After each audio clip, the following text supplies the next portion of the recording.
Yo, what's going on, people? Welcome to Throw On Your Questions, the AMA special, episode 365.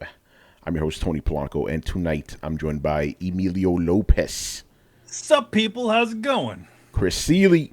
Hey, what's up, everyone? Carlos Romero. Yo. Adam Vale. Sucker Free Sunday. Brett Murdoch. Oh, hello. I didn't see you there. And Brian Manjoma. What up? All right, we got the whole crew here for the final episode of the year, the AMA special, which is Carlos's favorite episode of the year, or second favorite, because the other we have like two of these, you know. Yeah, we got two of them. Normally we got more, but this year, it's 2021. We're still recovering, man. And the pandemic. Let's blame it on the pandemic. Yeah, right. Everybody else is. Yeah. And it looks like 2022 is going to be 2022. Yeah, exactly. It's the ending of the trilogy. Yeah. I don't know. Well, we'll see if it's the ending. Yeah, I don't know Oh about God, that. this could turn into a Sharknado situation. We'll know it's the ending when we can get our hands on an Xbox or a PlayStation, Xbox One X or right. PlayStation 5. Just walk into one of the stores and just see it on the shelf and be like, oh yeah, that's there. Or see a bunch of not just one, a bunch of them. Yeah, exactly. Exactly.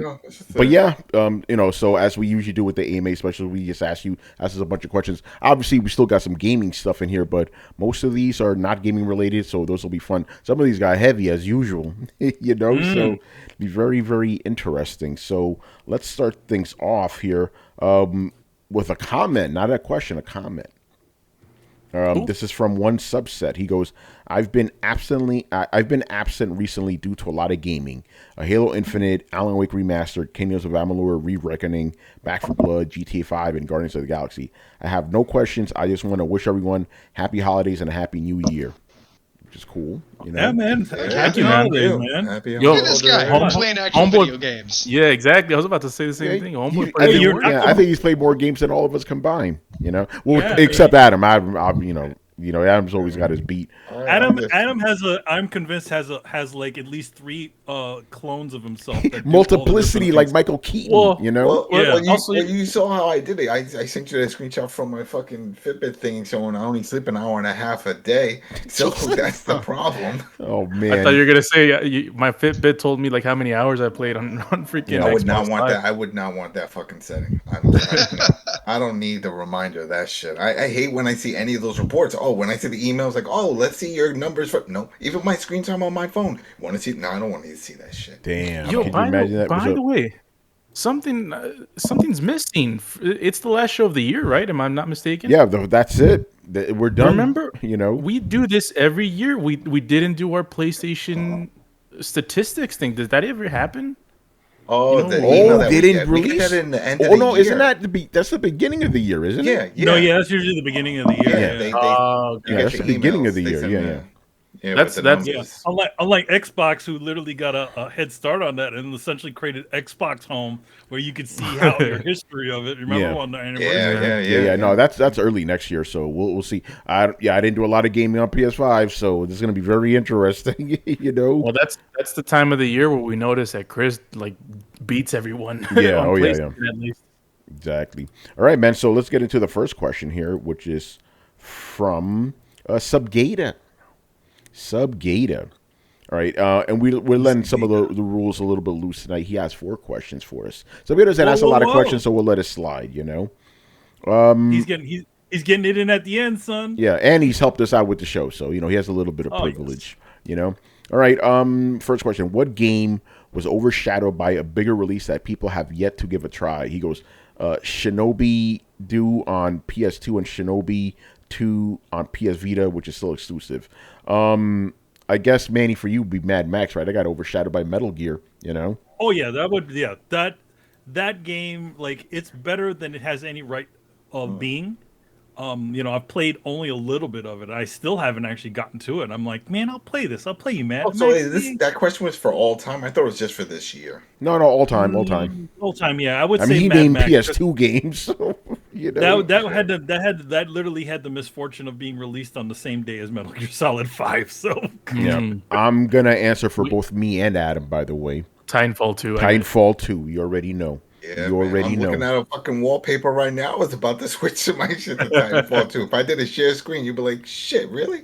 I'm changing my desktop wallpaper. I was looking at Titanfall 2. God damn, man. That game, gift from the gods. And no one fucking played it. So, Yeah, because it got released like in between Call of Duty and Battlefield. And Battlefield Battlefield, yeah. being an EA game, you know, EA should have known better. They didn't advertise this shit. They didn't do anything. It's like, unless you were in the know and was already tracking it, you didn't know it was coming out. Yeah. I got mine. Oh, go ahead. Titanfall 1. Oh, Because that thing, it came out when all the shooters were had a multiplayer and a campaign. But And Carlos, people, yeah. but we knew it. You and I, we knew it. Xbox heads knew because we saw it on the Xbox. They were always advertising that shit. That it was coming. It was coming. It was coming. You know, they had the trailers. I bought that. They had the exclusive controller with matching headset made by Turtle Shits, and I was like, oh man, I bought it. Both of those shits, bro. Both, bro. Fucking got the drift with the controller, and then the ear cup stopped working. Fuck them things.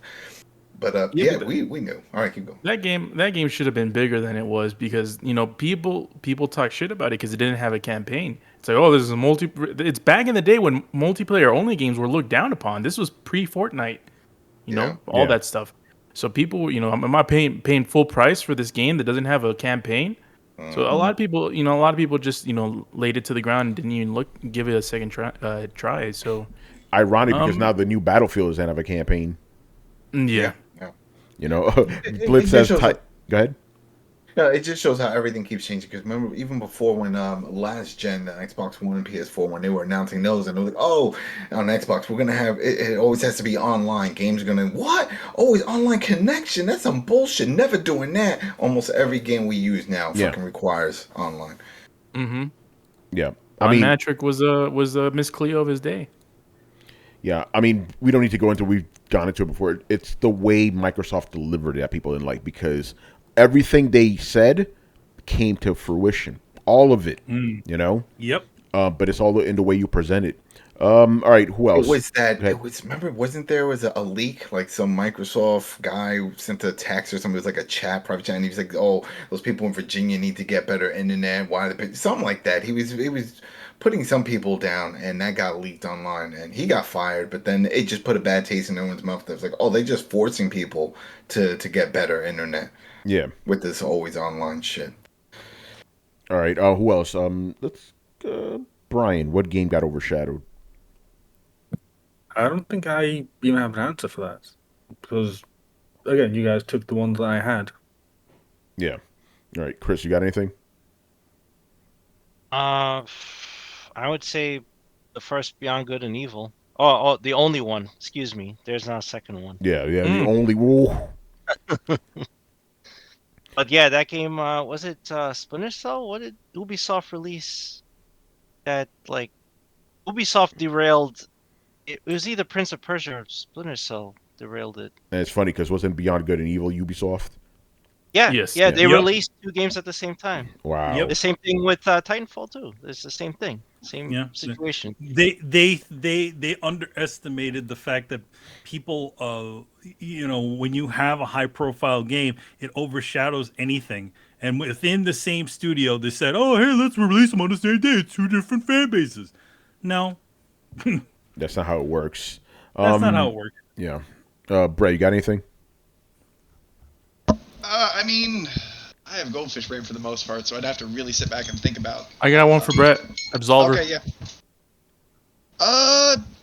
yeah. Yeah, I'd say that one. I could go there. I'd also say Singularity because that came out around the time of BioShock Infinite. There you go. But the one that sticks most in my head is I was just talking to Tony about this. Like this Guardians of the Galaxy game, man. Like everybody's talking about Halo or all these games that are coming up, and meanwhile I'm playing a game that's fucking as good as, in my opinion, Spider-Man, which is one of the most highly acclaimed games on consoles today, fucking period. So like, it's up there. This game is amazing. Oh, it's game of the year. It's game of the year. Yeah, Guardians of the Galaxy, absolutely. It's amazing, but I don't hear a lot of big outlets talk. Like I hear like personal like podcasts and people talking about it, but for the most part, it doesn't seem to have like garner the spotlight the way that it should have, and Yeah. totally fucking deserves. You know, we could count that as overshadowed, even though it wasn't overshadowed. It was just, I would say it was more overlooked just because of the stink of Avengers, you know? No, that, but also everybody's too busy talking about Halo. Good, bad, or indifferent. They're either talking shit on Halo, they're praising Halo, they're talking about the drama of people talking shit on Halo. Yeah. Blitz says that Horizon Zero Dawn was overshadowed by Breath of the Wild. I don't know if I agree with that. Horizon got No, I pretty don't think fucking so. a big hype, you know? They weren't released on the same day. They weren't released on, but they were released in the same time window. Because I remember I played April. Yeah, because Horizon came out first. I know that it came out in like February-ish. Yeah, but it copied Zelda. That is true. Remember, Breath of the Wild was so influential; it influenced games that came out before it. That's how powerful it is. You know. But yeah, that thing was not overlooked. The game got super hyped. Even while Breath of the Wild was out, people were still hyping up Horizon Zero Dawn. So definitely didn't get overshadowed. Well, I mean, I have one game that I definitely know got overlooked, and I know this for a fact because it never had a sequel. And Rockstar Table Tennis. Damn right, Rockstar You Table knew Tennis. it. I'm still fucking playing my BC version on my Xbox. In fact, when I got my Series X, that was the first fucking game I played, a game from 360, because I love that damn game. And it did not get any of the FPS boost, which is a damn shame, because I'm replaying the Division on the Xbox, and which is awesome because it went from 30 FPS to 60. It looks beautiful. Looks fucking beautiful. But still, where's my table tennis? It's such a fun game. Fucking shit. Yeah, that is weird. We need to start a petition. Yeah, we do, right? Yeah, that was what out of all places, fucking Kotaku did a whole story on it a few months ago. Like, yo, where's the next one? What's going on? So, All right. Yeah, they just use that as a testing ground to test out their new engine. That's all they did with No, that. they were listening to It was so Throwdown, you fun, know. though, but it was so fun. Yeah. All right, man. Let's move on. Next question. Why? Oh, this one's interesting. Yeah. Will you jump on the next gen consoles, or is this your last console gen? A lot of people are just straight gaming on PC now in the US. It's interesting. Will you buy the PS6? Will you buy the Xbox Series X2? I'll get mine out of the way real quick. I go wherever Gears goes. Thank you. Next. You can just move on. Well, that's going to be your No. phone next generation. I mean, a lot of people are playing on PC, but not everybody has that cash to afford a PC. Yeah. Again, the biggest point of entry of a PC in general is the cost, and the constant graphics creep that happens with it. Sometimes you just have to make that decision and just be good with it because let's be honest, the minute that you buy your new fancy computer, 2-3 months later, it's already out of date. Yeah, at least the video card is. At least the video card is. Yeah. It depends. If you buy the most expensive video card at the gate, then you are right for a few years, but it will eventually become obsolete. But then, consoles do too. Yeah. But But either way, Manny, you're right. The cost is still the main It's barrier. the cost. It's It's like the equivalent of buying like a fancy car, right? It's the same sort of idea. It's a high performance car, can drive really fast, but eventually, it's and you can enjoy it. You run, make everybody jealous because you got your fast ass car, good looking shit. But at the same time, that's for people that can do that sort of thing. Yeah. Well, the other scenario is that the shortages continue to the point where they can no longer innovate and invent new chips, and then everybody plays catch up. Yeah. Well, I mean, the post-apocalyptic Mad Max world. Yeah, I think I forgot who I talked about this with, but it's like whatever graphics card you have, at least it's if it's an RTS kind, it's right. You're gonna get more mileage out of it this generation just because it's like they're not gonna be innovating like Brett said, because of the situation. Everything is all stretched. Like out, I know we got again, the 40 series coming, but it's like they're not going to be able to go that far because most people won't be able to get them because of these fucking scalpers and the shortage. Yeah, they're not going to develop things that require it because nobody has it. Exactly.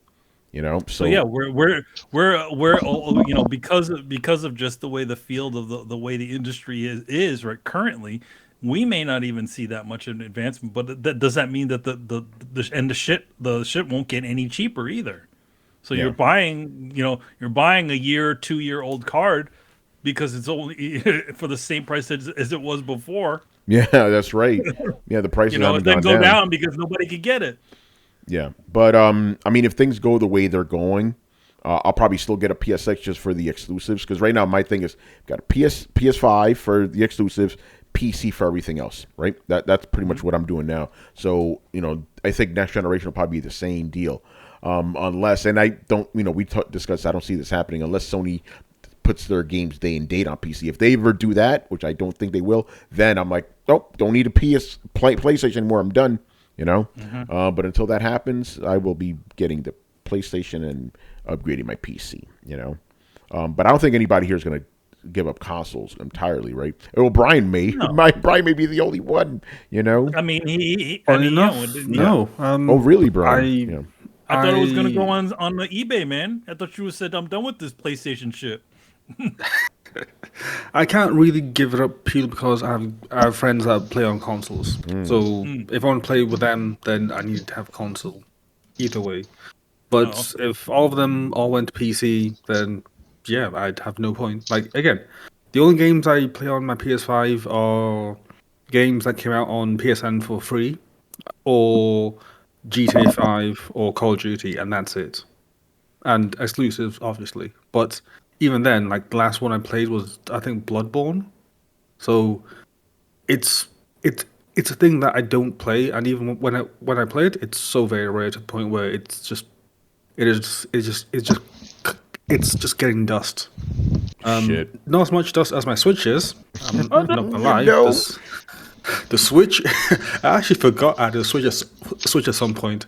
I was like, man, so I many didn't get me a fun Switch. games I was on like, it. wait, hold on. I have a Switch. Oh shit. Yeah, Brian. That, jailbroken Switch. You should be able. yeah, Brian. It wasn't Playing until out. the end of this What do you year. mean by jailbroken? Yo, Whoa. it's okay to do that. It's legal. It's I was all about to say legal. we don't want to What's a endorse jailbroken anything. Yeah, Switch? it's legal.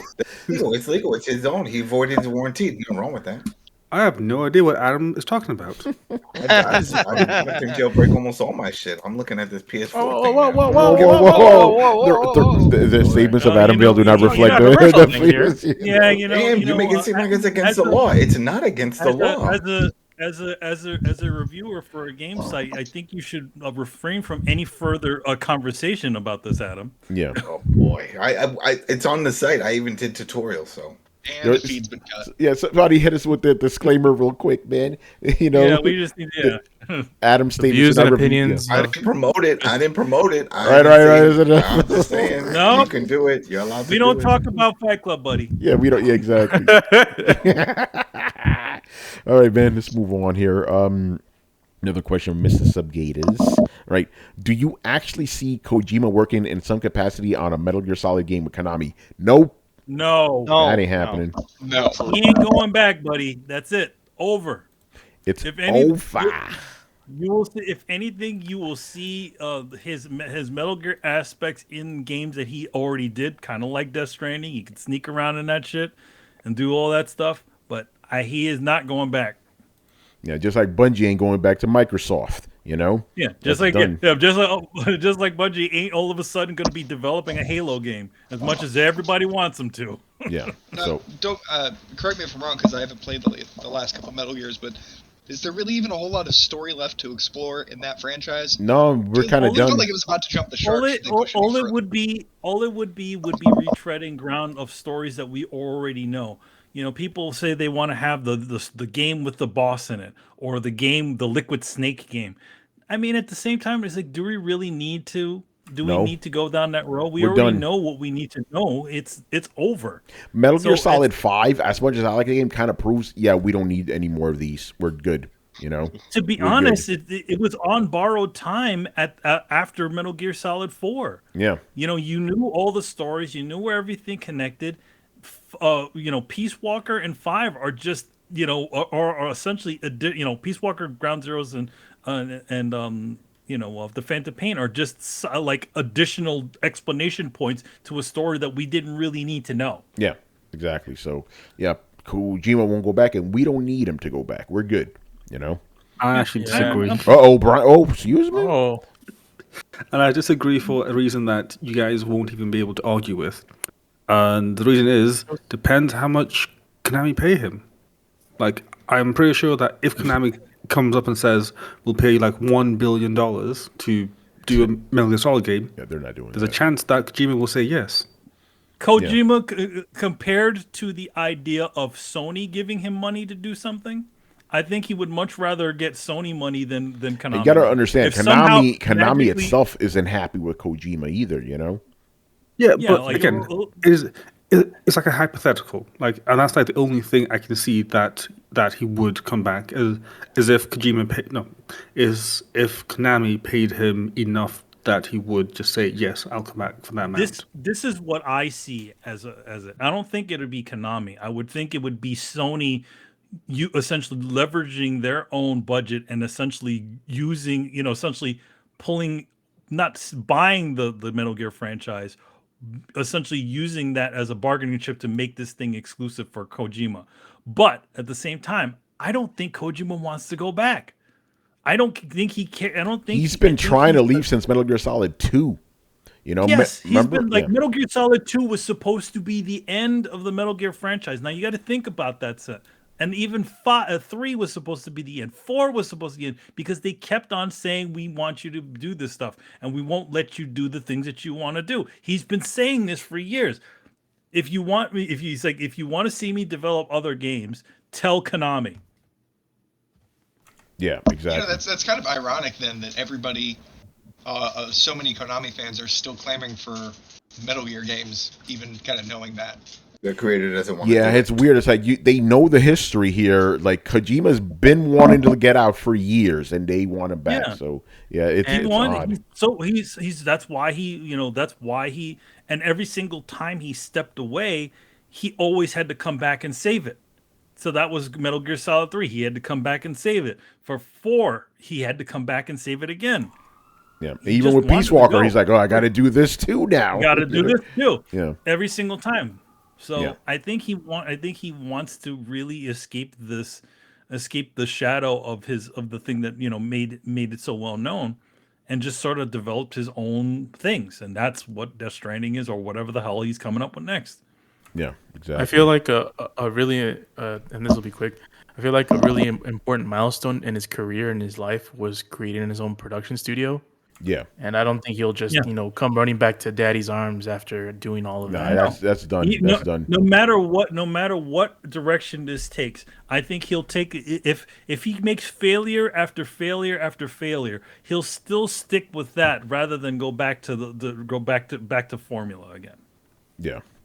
All right, man. Let's move on. Actually, hold on real quick. Subgata has a little statement here. He goes, "Congrats on another year of awesome work as always. Great podcast to listen to. Keep up the great work, guys. Thank you, sir." Thanks, man. Yeah. Yo, man, we need to go to Japan whenever that joint opens up. Yeah, Ooh, hold on. I got a last minute question here from Mr. Chakzilla. Toss this in here. So this will be the last gaming question of the night. I think we've been kind of asked this before. This is insider baseball for just like half of us here. But the question is, what is the worst part of being in the gaming industry? So, oh God! I had to leave the industry. I had to leave. It was too much torrent. I mean, I'll just give the easy one. Having to rush through fucking games to meet an embargo. That shit sucks. And then this one, this is just comes with the territory of just being a writer, dealing with fucking salty ass fans and commenters and shit. It's like really, I got to deal with death threats and all this nonsense because I don't agree with a game you like. That's annoying. Dude, that's why I don't understand how you can Twitter, because you're always going to be wrong. Yeah, You know. You're 100% right though. No matter what, I will always be wrong. But yeah, those are the two main things: having to rush through games, and I guess this is something that's also kind of there. When I play games for fun, it's hard to turn that analytical part off, and it also bleeds into movies and other things. I'm always analyzing, what is this doing here? I always try to deconstruct it. It's hard to turn that off. But it's not unique. A lot of writers are like that. No, Tony. Yeah. We have time for a quick side tangent. Let me ask you something. Yeah. I find with things that I've learned about, like, art and writing and things like that, when you know how the sausage is made, it definitely tailors, how you see things. And it makes you enjoy some things less. But in my opinion, it also lets you enjoy some of the more subtle things, like now that I know how a script is crafted, right, I can enjoy, a bad script I'm going to hate, but a good script I can appreciate for all of the subtle things that I know that it's doing well. So do you think that being in there has kind of, seeing how the sausage has been made, has that ruined or enhanced your appreciation of gaming? It's a good question. Because generally speaking, I like knowing how the sausage is made. Like with a magic trick, I get more enjoyment out of it when I know how it's done. When I watch a movie, I get more enjoyment when I watch the behind the scenes that I understand how they do the effects. But I haven't really seen much of like how games are made behind the scenes. I mean, I have, but that doesn't really enhance anything. I don't think I answered your question. Well, I mean, to an extent, a journalist is still an outsider looking in to an industry. They understand on a little bit underneath the surface level. They understand the business, the more of the business side, but the actual process of creating games is still fairly mysterious when it comes to journalists and Yeah, stuff. unless you're like, Unless you're Digital Foundry or something like that. But unless you're Digital Foundry, but even Digital Foundry is still looking. They're looking at it at an analytical level, but they're not still. They still don't understand the development side of it. I know how to. They're only Yeah. looking. I know how to answer Yeah. Brett's Oh, go ahead. question. I know how to answer Brett's question. No, you know what? Even though I can't turn that analytical part off, I would say that has helped me enjoy games and story crafting games more, Brett, because I'm always thinking about that. Like, 'cause when I write a review, my main question throughout the whole thing is always, what are they trying to do? How well are they doing it? So I'm always asking that even when I'm playing a game. So yeah, I would say that has helped my enhancement of games and just storytelling in general. Because again, I like knowing how things are made. That's also why I'm not religious. I'm like, listen, that's just mumbo jumbo. I want to know how the universe actually works. I don't leave me some mysterious other thing. I'm not trying to offend nobody. You know what I'm trying to get. I'm like, I like knowing how I believe everything has a actual answer, and knowing those answers makes me appreciate things more. I don't like being things wishy washy or whatever. But yeah, what about Adam? Anything? What's the worst thing about working in games that that you could think of? Yes. It really just comes down to putting your personal views on the game itself or the developers aside and just focus on what's actually presented in front of you.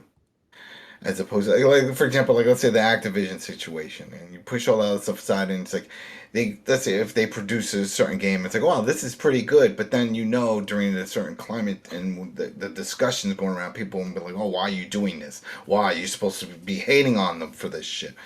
Or if let's say a game I enjoy, yet it doesn't really bring anything new to the table, and then I know it's going to get shit on because everyone's like they're seeking for advancements, they want to see feature enhancements, they want to see all this other stuff, but yet is it the game just fun? That doesn't count anymore. A lot of people don't care if a game's just fun, right? It's all about how many hours is it. What? It's only 5 hours campaign. Then I'm not paying full price. I'm like, it's still fun though. It's like you're still getting your money's worth. But everybody has their own thing. So I guess for me, that's the only thing. Really looking into it and making sure that I'm giving a fair review on what I'm discussing and not just throwing my own bias on it. Like I haven't had to review a Gears, and I know when that day comes, it's going to be hard because I just love Gears.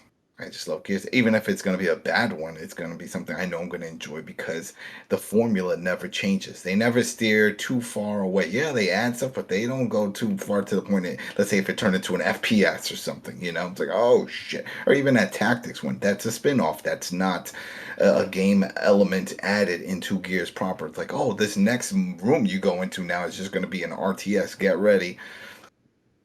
So, that's it. Yeah. What about the rest of you guys? Manny, I know you wrote some stuff. I mean, like, as far as the enjoyment of reviews, I mean, it's sort of a written version of all the things that I'm sort of thinking about in my head when I'm actually, thinking about it. Yeah, that analytical mind. I mean, that wasn't just me. That wasn't me, and I'm sure it's for most people in this room. It wasn't just because we became started doing reviews in journalism, you're still sort of thinking about that sort of stuff when you're sort of playing through the game, just maybe not as structured, right? Yeah. So I felt like it was just sort of an extension of the things that I would have in my brain, or when we would talk about when we would actually finish the games and stuff. So is that something you didn't like? I mean, I actually enjoyed it, but the thing is that I was never, whenever I did reviews, I was never under the gun to do the review. Like any of the reviews that I did, like, we did, like when we did Cool Stuff, the blog stuff, that was like on our old time. And even with STFU and Play, I was never like, I never got the games, the top of the food chain games. That was all you and everybody else that was on the site. I would just like, I'd be the fill in the additional things. Yeah. For So I sure. never had to, but and it never, and I had to play. Obviously I had to play the game at a decent pace, but never really. It was my stuff wasn't like had to be out by them, so I still had the time to enjoy the game that I was playing while I was doing the review. And that brings up something else. It's I've never encountered this, but maybe you have, Tony, where you have to review something you don't like. Oh, it happens all the time. I mean, That's what I'm that saying. happened. I've I don't have to never do that had now, that. but yeah, no, that be all the time. Like, That how do would you, ruin it for me. Yeah, That would ruin I have to do that all the time. I had to do that all the time. Obviously, I would say most of the games I reviewed and played, I didn't care for, but that was good because it taught me to be objective. Like for example, I did a preview. I didn't review it because I couldn't finish the fucking game. I did a preview for Returnal. It was very positive, even though I personally didn't care for it. Because again, what's my main question? What is this game trying to do? How well does it do it? And it did it very, very well. So I do like that. I do like that I could take myself out of it, even if I'm reviewing some game I personally don't give a fuck about. Just feel like I wouldn't 'Cause again, all the nicks and crannies and the insight of that lore. It's like, oh, you missed completely. You didn't play the last 4 iterations of the. No, you don't need that shit. I always go, what is this specific game doing? I don't care about whatever else came back. Even if I had played all those previous games, I never talk about it. Not even briefly, because it doesn't matter. We're just talking about that game, and that's it. That's a whole other type of review. Brett, what about you? Because you did some stuff with STM. Anything you didn't like about the game industry while you were doing some stuff there? No, I mean, I'm kind of in agreement with you. Like, the more I learn about something, it definitely ruins things. Like, I can't go to a movie and watch like somebody stumble over a clumsy line, like the beginning scenes of a movie. Someone's like, "Well, I'll help you because you're my brother." Like, Jesus Christ, you couldn't find another way to say that without. So I'll tear my hair out of bad stuff, but I think I appreciate the good stuff all that much more, and I think it balances out. So, I'm like you guys in a lot of ways. Thankfully, I haven't had to do it as much with video games, but like movies and art and whatnot. Art's the easiest example. There are art pieces that I thought were absolutely amazing when I was 18, and now you go back and you look at them and you're like, oh God, no, that is awful. I had no idea how bad that was. But like I said, that just makes you be able to appreciate things that are really well done. You're like, oh my God, look at how they used purple, and everyone else is like, where? Like right there, they used it as a medium low light mother color. It's fucking fantastic, and some people just don't see it. So I'd say all in all, it's a net gain. Yeah. Real quick, Drunken Guardian asked, do you think any of your bias or preferences seeps into your reviews, though? Yeah, of course, you're human. You can't help that. Yeah, you're human. Yeah. You try to minimize it as much as possible, but it's always going to seep in. It cannot be helped. That's one thing I always put, especially if it's like the zombie survival shooter or beat 'em up. I always say, this is my preferences. These are the genres I enjoy. So get ready. Most of the shit's gonna be pretty positive because of 2 factors. 1, I love this genre. 2, I have the luxury of just saying yes or no to a game. And if I did my research on, let's say, Streets of Rage, I knew I definitely wanted to cover that game. I'm a fan of the series. I was tracking it. It looked amazing. The studio was doing an amazing job. So I was hyped for it. Yeah. That came in. Let's see. Brian, you did some stuff for SCFU and Play as well. Anything you didn't like during that time? Oh, quite a lot of things. Well, the first thing I didn't like was how weird the structure is. In that, if you're like a small site, you don't get any attention from any of the major players. Like anytime that we try to get like review codes for any of like the high profile games. We had like wait for so long. We couldn't get anything really from Nintendo or Sony or something. It was just really weird. But then you see like all these like major companies like IGN and whatnot, they get like gameplay reveals and whatnot. It's like that's not really fair. It's just prioritizing them. Like it's fucking stupid. One of the things that like got me like really bad, and I just could not stand it, is when for example you'd hear like a new game get like announced and then like the trailer drops, and then all of a sudden the next issue of Game Informer is like blowout of all the information about that game. So it's like, so these guys knew about this game beforehand, they didn't do anything, they just kept it quiet, and then all of a sudden the whole thing's announced and then everything's just out in the open. It's like, so they had a deal with them? It's like, this is fucking stupid. Like, how are people meant to compete with that? Like, you can't. You're screwed out of it. You know, those deals pissed me off so much. Yeah, That stuff, and I would have to say when those big sites would rip off smaller sites like what we were on. Yep, happened You know, like, happened to you us. guys- You know, it's like you motherfuckers are getting all the good attention, right? And you just came through and raped our fucking site of the information that you could have found on your own and put it on your site without even crediting us. That's the shit that always used to piss me off. Because it's like you got everything going on for you on your end, but yet no, you got to come over to our town and rip some shit off and not have to say anything back. Yet no, everybody else has got to be beholden to you for ripping you off. yeah, Oh, that's yeah. wild. That too was bull. Like when you have like the major sites that just take your content and then they don't even reference you. They're like, nope, we are the ones who found the story. Like the small sites, no one cares because they're a small site. You know, that to no end was just like, that's not right. Like the least you can do again. You'd expect that they'd have some level of integrity and say, hey, you know what?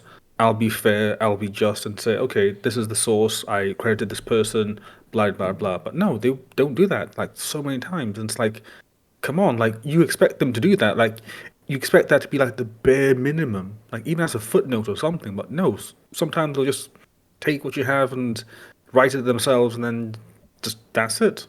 You know, it's fucking And disgusting. just to add to that, even if they give you credit, they're gonna get more hits than you regardless. You know, even though you're the one that came up with it, they're gonna get more hits regardless. Even if they do give you, being indie guy, that was pretty brutal. Because again, like I would go to E3 and stuff, and I go to like the behind the scenes stuff and watch some credits. Right, like no, it was just a trailer, just a regular trailer. So I'm like, I flew all the way to Los Angeles to watch a trailer. I could have watched at home, and then for that same game, the big sites would have a big feature because they actually got to play it. I'm like, what? What the fuck? You're just giving the little guy scraps, you know? So yeah, that was definitely bullshit. That's why you always had to sort of come up with new angles to try to cover these things, so that at least your information was unique compared to whatever things. A lot of times you're just getting you're getting the same information that everybody else is getting out in the streets. Yeah. So it's like, okay, so how can we look at this in a different angle to make our content unique? Yeah, exactly. Chris, any thoughts? But I save me for last. Yeah. The guy. It's the best, man. You're guy- the best for last. The guy who actually worked for 2 gaming companies. Yeah, because not only did you write, you actually worked for Rockstar and Nintendo, so you definitely got some shit. We figured you might have something to say on the subject. Yes.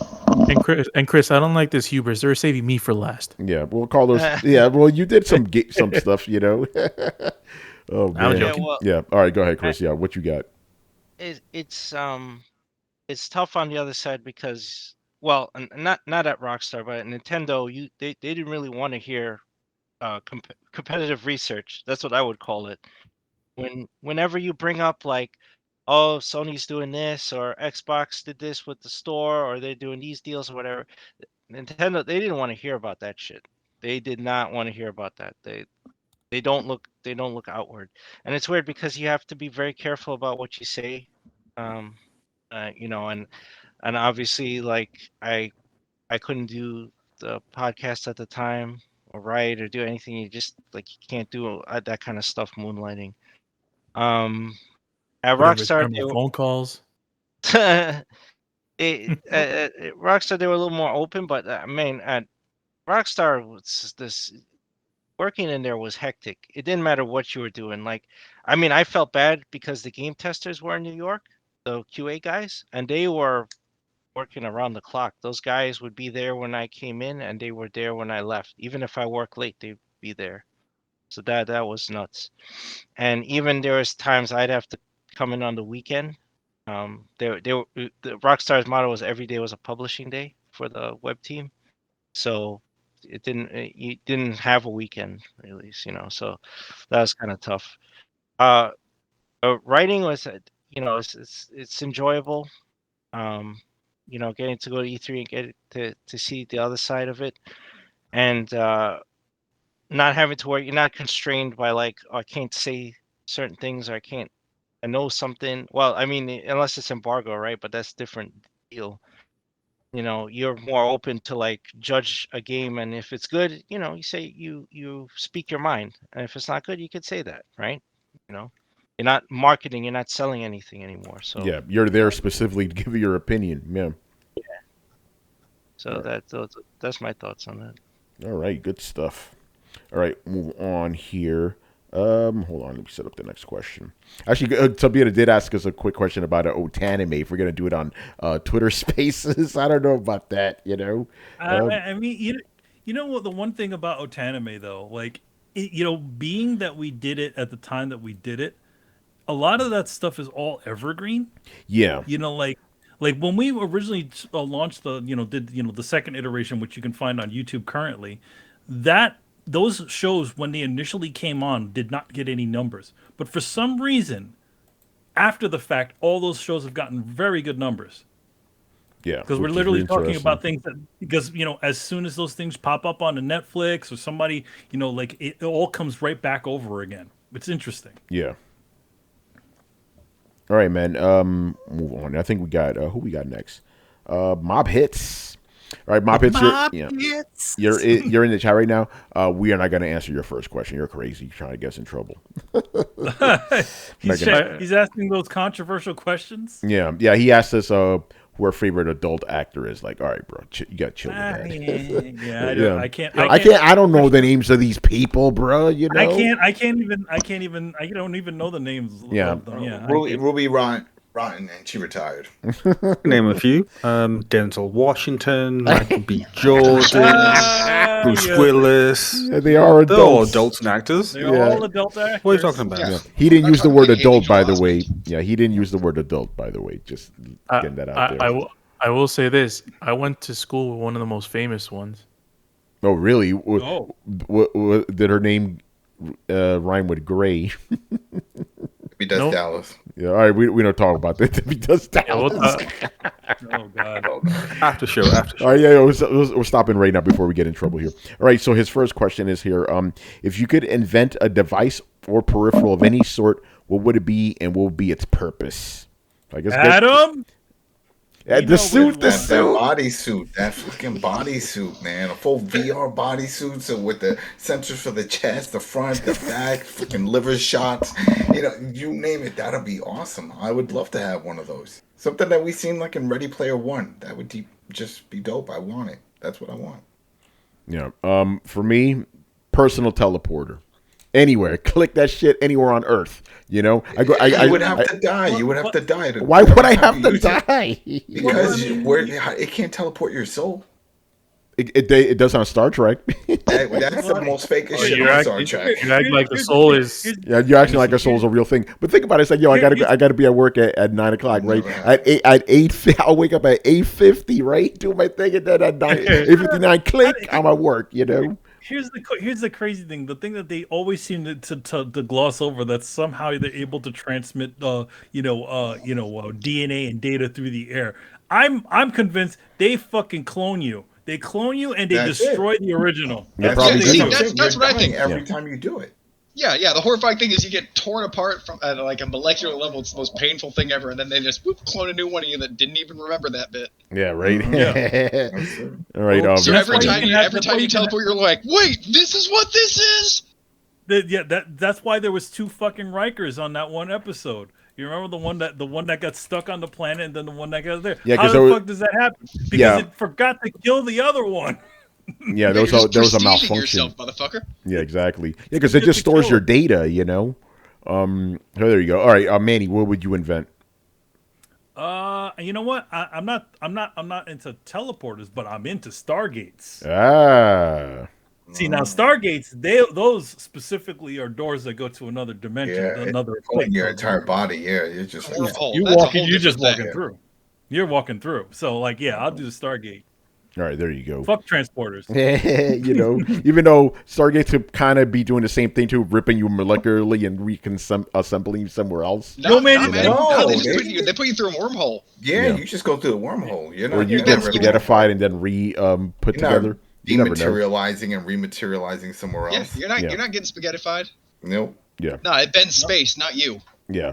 Yeah, All right. there you go. Yeah. Okay, so there you go. Carlos, what you got? I mean, the teleporter was mine, but I will. This has already been invented, but it hasn't been invented in the United States for some goddamn reason. But high speed railway that'll connect the whole freaking country Okay. would be something useful. I mean, I envy the Japanese that is like, yeah, I'll go from fucking Tokyo to Hokkaido and stuff, and it's on a high speed railway. I don't have to go through planes. I don't have to drive. None of that. And it's nice and it's cheap and it's fast and you get a meal and you get the views. I'm like, why can't we do that here? We got the Amtrak. That's the best thing we got. And that's like 19th century technology, man. We got to get up with the times, even though that's already been invented. But yeah, Talk to Elon Musk, man. Elon, get on it, man. What you doing? You know, although his trains will probably look like polygons and shit, just like his car. You know, Well, he's doing the Boring Company, which is the whole, it's holes in underground, the right? grounds. Yeah. So, That's interesting. All right, Brett, what about you? I mean, obviously that would be hoverboards. Ooh, nice. Aren't you too old for hoverboards, though, man?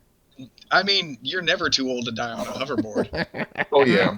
You know, it seems Didn't, like a young Mike man's Tyson- thing. You didn't know, Mike Tyson just get hurt on a hoverboard? Something happened to him. He fell off one. Hey, no, that's a fucking wheelie electronic skateboard. That's not a it. goddamn That's hoverboard. it. yeah, you saw about the They genuine like article. to call them you know, hoverboards, but there ain't no hovering. yeah, they ain't hovering. All You right, know what? Yeah. You know what you need, Brett, so you don't hurt yourself too badly on the hoverboard. A hover suit. So essentially, you fall off the thing, and then you're essentially still floating.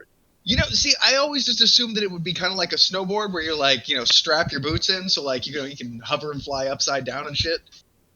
Yeah, but if you fuck up, you fall. You're gonna fall on concrete. It's gonna hurt. No, You know. Yeah. Nobody says it has to be one of these 1 to 2 feet off the ground hoverboards. I'm talking 12 feet up. I want to shoot through the sky like they did on fucking Arcane, man. Okay, you're right, because if you fuck up and you flip, you just flip back around. You'll be all right. You know, you won't have. Yeah, to, as long as you don't like fucking nose dive into the ground, you're cool. Yeah, because if it was like a foot off the ground and shit, if you bump into something, you're gonna fucking hurt. You know. Oh yeah, no. I mean, I would still do it, and I'd still earn a glorious warrior's death. But I'd do more like like 6-8 feet in the air.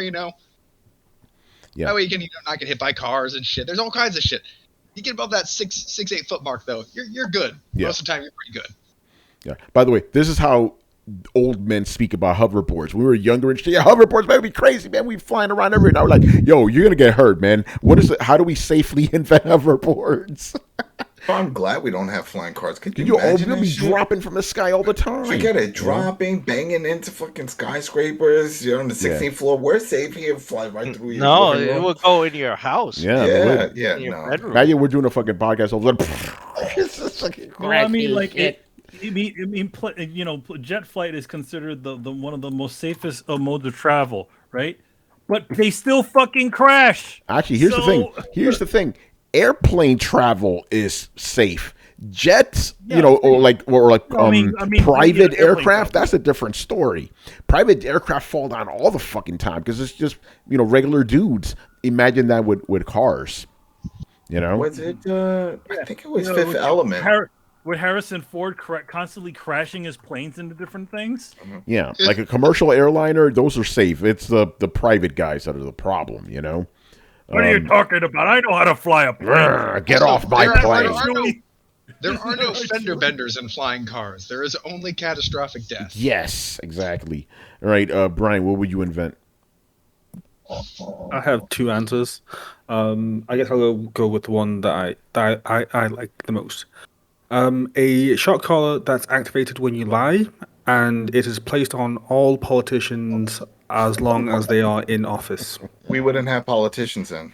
That, No. Then we'd just have term voted out. limits. It'd be like, well, I don't want to do this shit forever. You know. Shit, Yeah, I man. keep getting shocked by this thing. I'm not lying. Ah! Yeah. Yeah, We'd be That was- sentencing people to term limits. that was the first one. Actually, that was the second one. My first one was a computer where you can punch people through the internet. Oh shit. Jane Silent Bob 'em, you know. Yeah, but I guess if you really want my real answer, it will just be glass that's able to repair itself. So that way, no more smashed phones, no more broken monitors, no more of that. Just Ooh, that'd be the nice. screen cracks, just repairs itself like what, like Terminator 2. Nanotechnology, man. The Illuminati will never allow that. Damn. Nanotech is Godzilla. It's Godzilla. All right, Chris, what you got? Oh, sorry. I want some replicators, man. Yeah. Ooh, I- yeah, that'd be nice. I want that food. I want to be like, yo, I fucking ruined this shirt. Nah, just get another one. Psh, forget laundry. Computer. I just disintegrate the old one and get That's out a it. fresh one, Yeah. right? You know. Now, Chris, Yeah. does a fabricator count? Yeah. If it works like the magical one in Spider-Man. Yeah, exactly. Uh, I was No about to say Way that. Home. If they, Sure. Careful Yo, with I don't spoilers. care. Careful with spoilers. You know. Yeah. Actually, in Far From Home, he had the Yeah, that is true. the That's Stark true. fabricator. Yeah, the Yeah. Siberian Okay. suit, We're so- we Yeah, talking room. about That's that. Yeah, on the plane. Yeah. Yeah, the magical Stark fabricator, sure. I've always said take that. like Star Trek technology. All I would need, or anybody would need, a replicator and a holodeck. You're set. You're set for Yeah. life. You know. You wouldn't need anything else. All right. Here's the thing, though. Like, I'd be really concerned about eating food that came out from the same thing that makes your T-shirts. Yeah, it's all molecules and shit. You know. And if you think about it, everybody's drinking piss on the Enterprise. Oh, yeah. Or on ships all in real recycled. life. You know. It's all recycled matter. Yeah, well, think about it. That's what they're doing in the space station right now. They're just drinking recycled piss. You know. Yeah, man. That's I'm how. pretty sure all the water on the planet has been pissed out by something at some Of course, point. yeah. Well, Yeah. everything You're that's coming drinking from you're your drinking faucet, water yeah. from dinosaur drank from. You know. That's just how it is. All right. You, Well, you, well, you all drink of our- a dinosaur well- drink. Yeah, you dinosaur drank. All of our, Drank. That I mean, tank. all Yo, of that our water you vehicles drink, run that on just di- water right here. Jesus drank from this shit. all man. of our You know? all of our vehicles run on dinosaurs. That is true. Exactly. Recycled dinosaurs.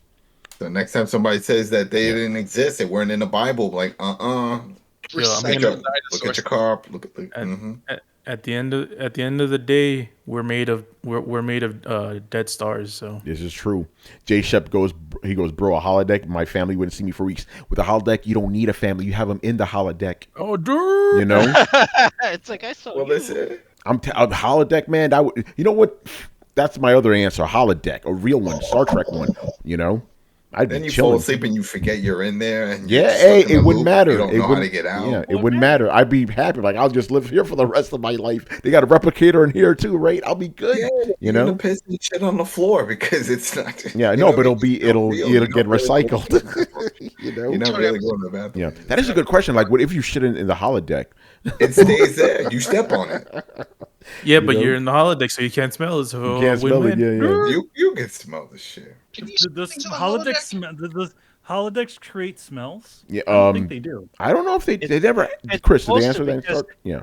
Yeah, They- I yeah. mean it's replicating stuff in the holodeck. So if you eat something, it's just replicated food. Yeah, Like and the it's food is replicating. actually real there. Yeah, that's yeah. right.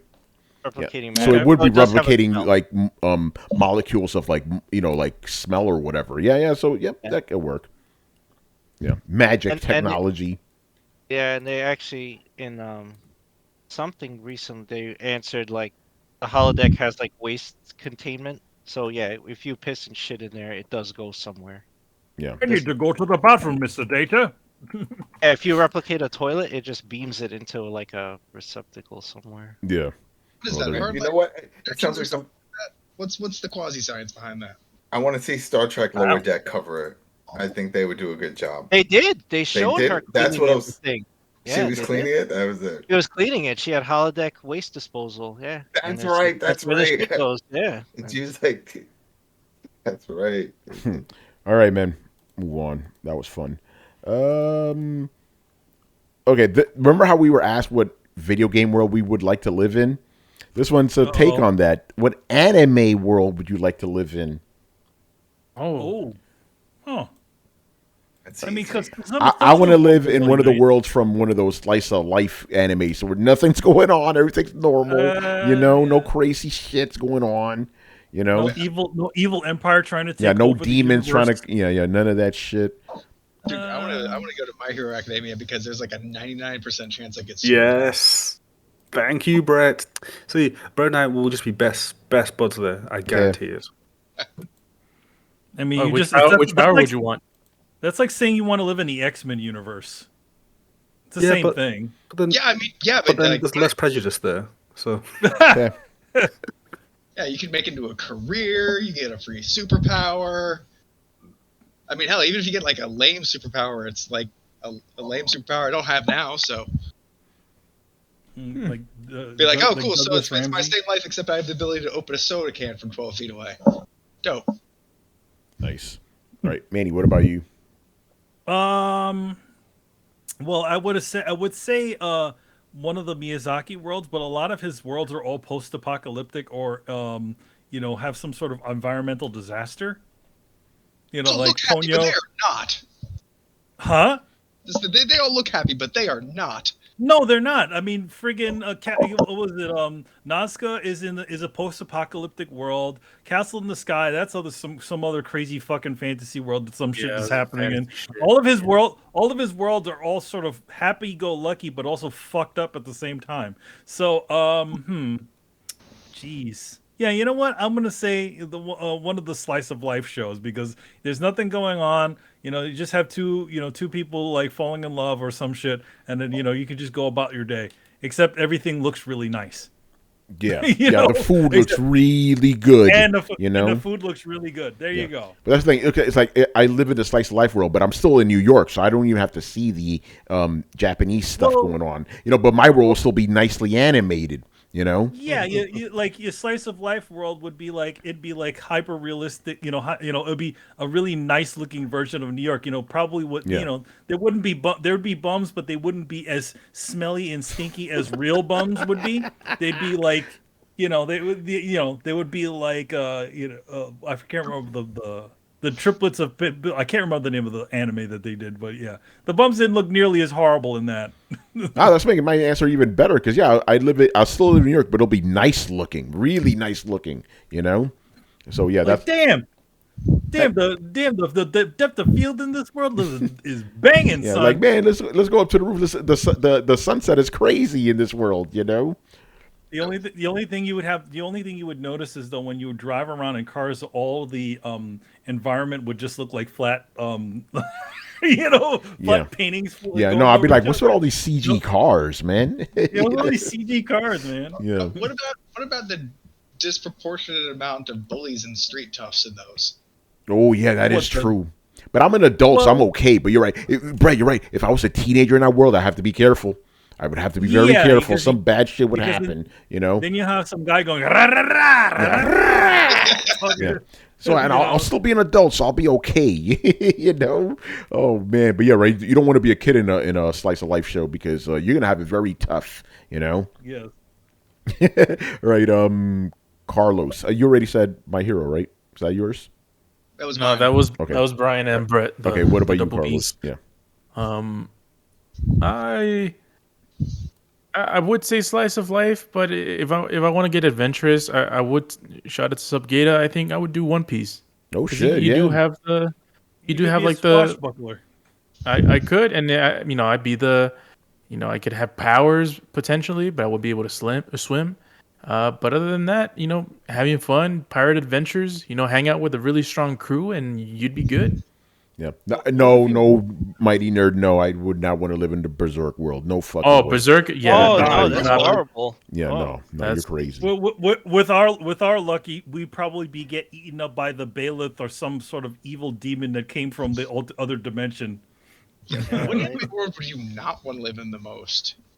Yeah, that's, Berserk? I'm yeah. gonna go with One Punch Man because I would be immediately vaporized in a nuclear explosion. Yeah, because you think about it is that if you live in any world where there's superheroes, there's already going to be like all kinds of fucked up, crazy shit happening. Yeah. You know? No, Hey, look, I tweeted about this the other day. But, I don't know if I said this on Twitter. It's just something funny, like because I pass by Times Square every day when I go to work. I'm like, thank God superheroes are not real. I'd be getting fucked up every day. Buildings destroyed, streets, roads. It's always there. It's like one block up. There's motherfuckers are fighting already. Yeah. So it's like Vampire. Yeah, I don't want to live in that world. remember they Vincent made a O'Star, I show don't want to like live in that. that world.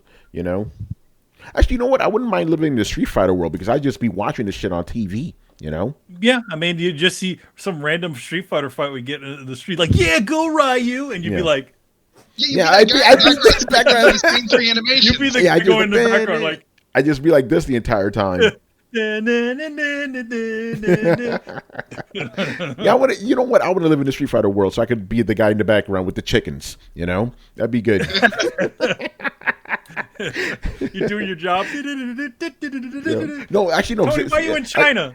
I'll be in China. No. Yeah, for some reason, I'll be on the laptop, working, and then I'll be like, and then there's a chicken near me for whatever reason. All right. Who else didn't go? What You happened? kind of don't want to be. You kind of don't want to be in anime Street Fighter world. If you're in the actual games, it's okay because their fireballs don't go like blazing across the ground. Yeah, no, like they do this is in the anime, so I animes. got to be careful. Gotta be Yeah, careful. so like if because like Street Fighter the movie and shit like that, they're like drawing these things, these fucking like electricity's all coming from the universe, they're sucking in like black holes to make this shit happen. Yeah, well, that's why I want Nah, to be you wanna home be in watching it. I want to watch it from home, pay per view. I want to watch it streaming on YouTube.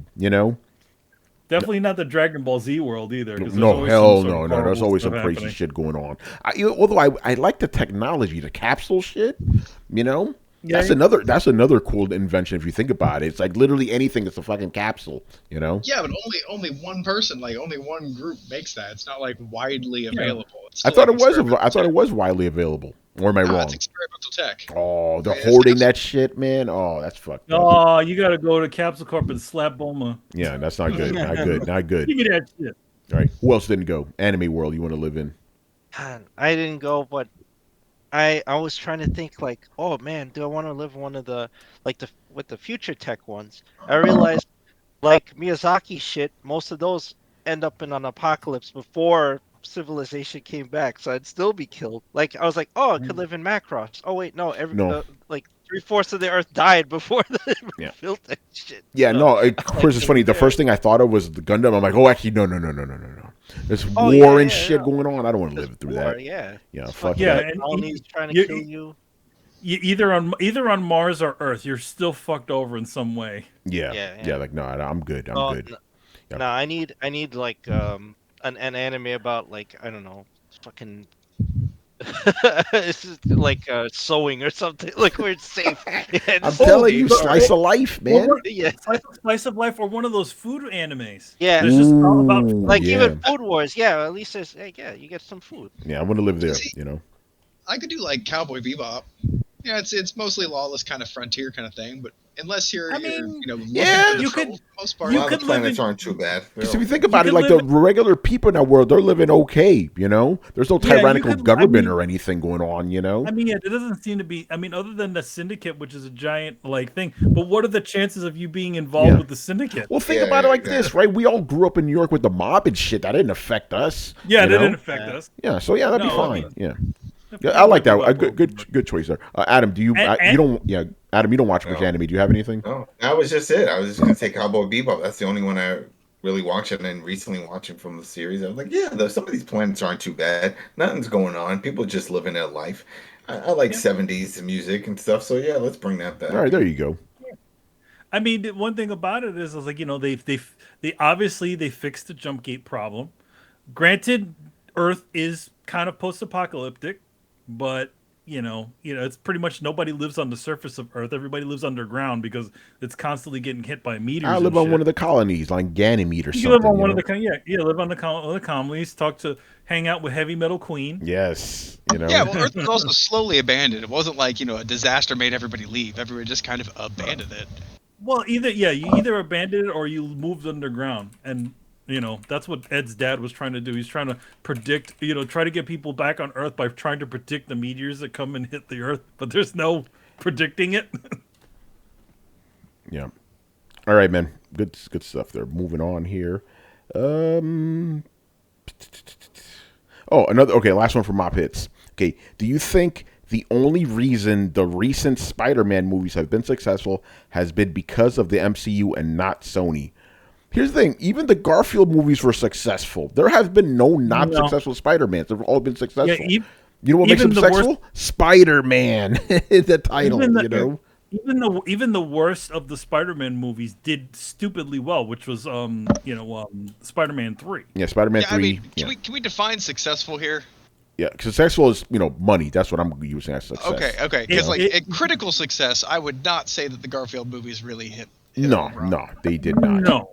No. But we're saying like financially, and people going to see it, wise, they did very well. That's why they continue to make them.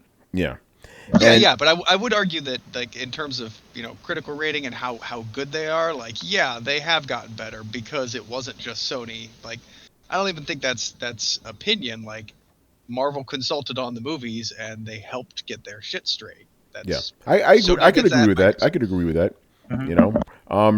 But I guess in that so it's two-term versions of success. But here's the thing, and we're not going to get to spoilers, obviously, with the new Spider-Man, right? Like, the only MCU thing in there is Doctor Strange.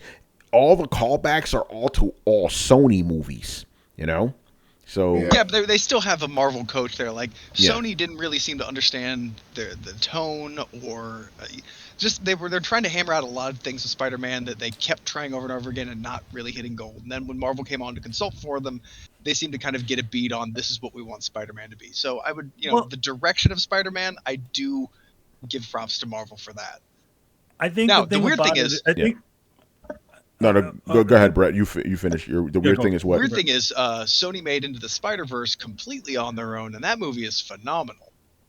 Well, that's the thing about it is that here's the thing. Like, the first outing is always ends up being the best outing, but when they start making money, and then that's when they start putting more money into these features, and then the producers start to stick their nose into it.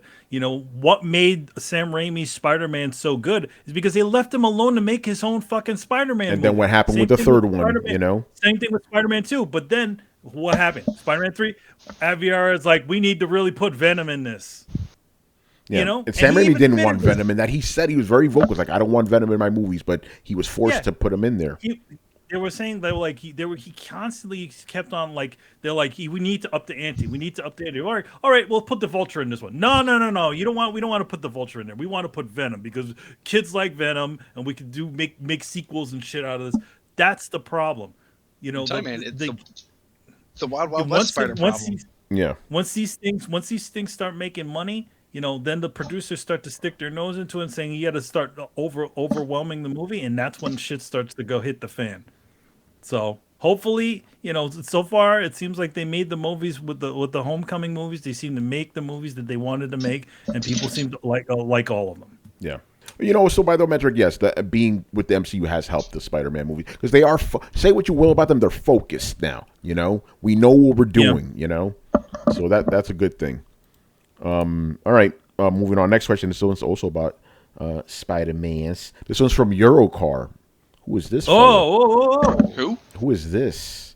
All right. Whoa. What are your thoughts on Spider-Man? Whatever the fuck the new one's called. Spider-Man 3's box office numbers. Box office numbers. What do you guys make of it? What are the box office numbers? It's almost like 300 million or something in America. It's doing really well. Yeah. I mean, it's 250 domestic, over 330 international, so it's over 500, almost 600 million in its first weekend. God damn. People And love you almost- Spider-Man.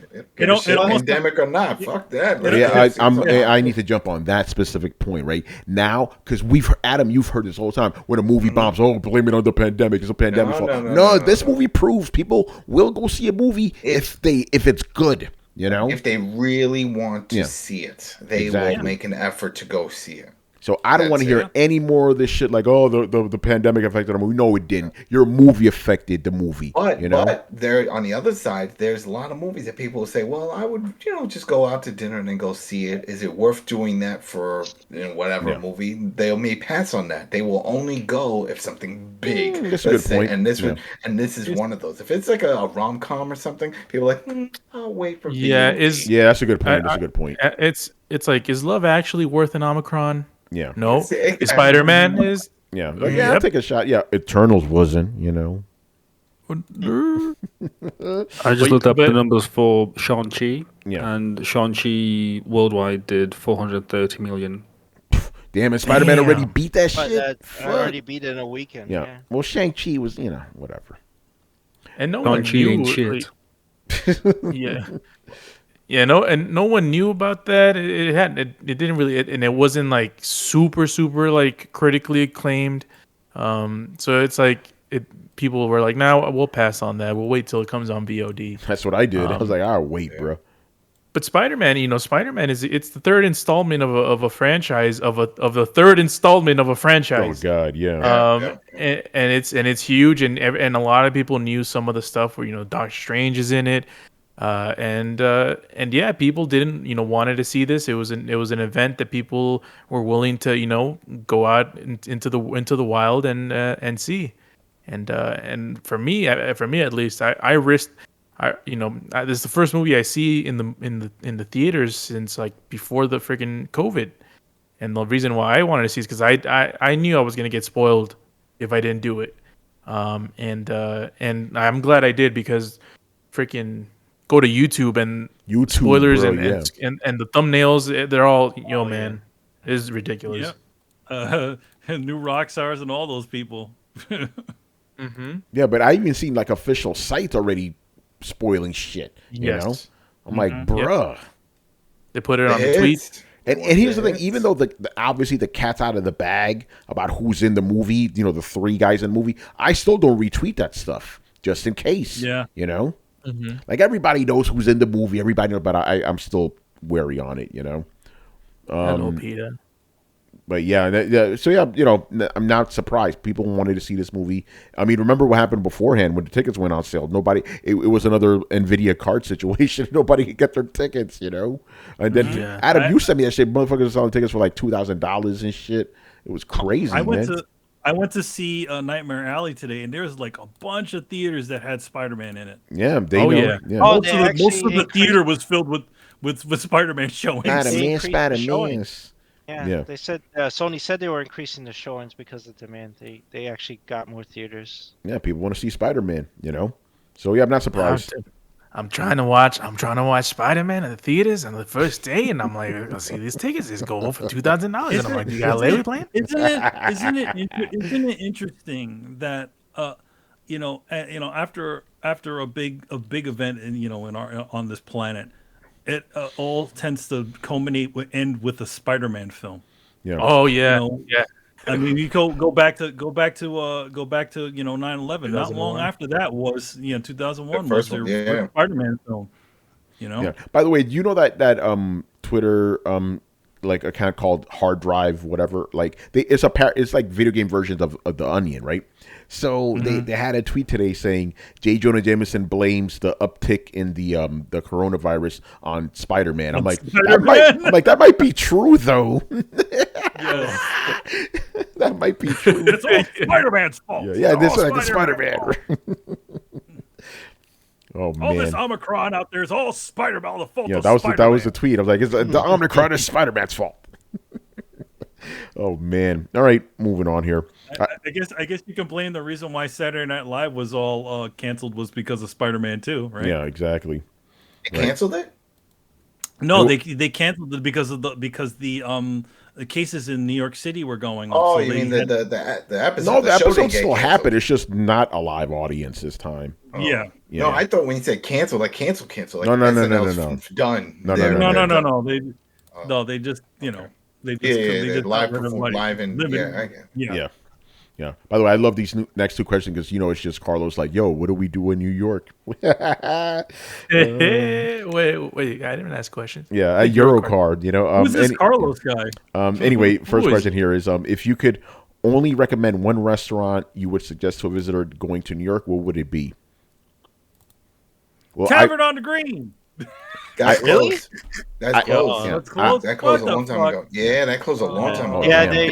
Big Nick's. Tavern, Go to that's Big right. Nick's. I may or may on, not have told 70 Eurocard this West behind the scenes, but you got to go to Katz's Deli, man. Like just to say It's you've been there.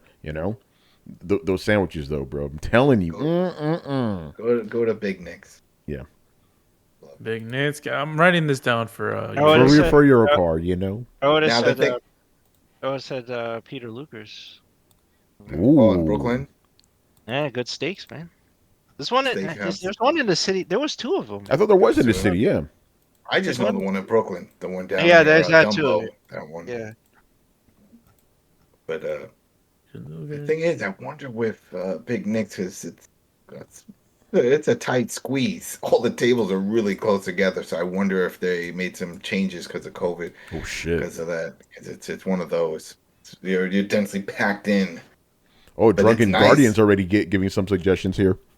Yeah, Oh, we well, got- he knows. He definitely knows because he's also up from the Upper West Side. That's so your he- boy, Drunken Guardian? Yeah, you know him too. You met him 15 times already. No shit. Even Manny knows him too. Now, you'll tell me who he is off. Yeah, okay. Anyway, he goes, if you like Indian food, Blue Sapphire on Columbus Circle. Big Nick's is great for burgers and waffles and fries. And pizza because they got the Yeah, Big ovens. Nick's, yeah. Big Nicks. So that's Big Nicks. Is that That's with the an one X or a that's- CK?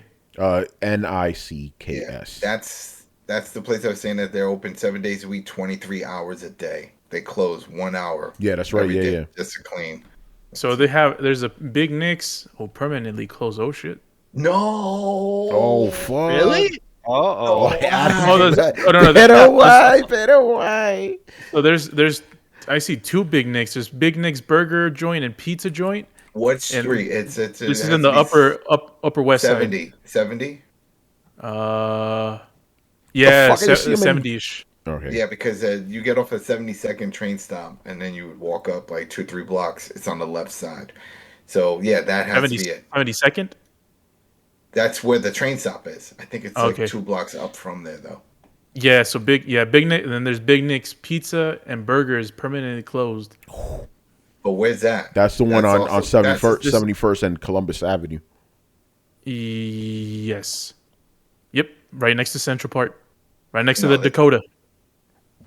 The Dakota. No, that can't be that one. Well, it's like a block away.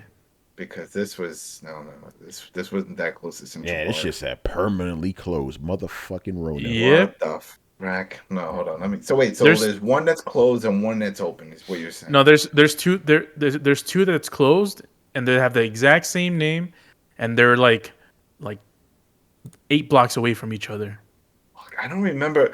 The Drunken Garden. He would know if there was a second one. I only know of the one that we used to go to right after going to the 86th Street movie theater that's over there. Oh, Drunken Guardian said the one near Broadway is open. Let me see Broadway. Broadway and what? Yeah, Broadway and what? Drunken Demon. We need you. You're our Drunken only Demon, hope. that's Brian, bro. it sounds like a Brian. Who's name. this He's the Drunken Drunken Demon? Guardian. He's talking He about goes to Central Park. It's the same owners. The one near Broadway is open. All right.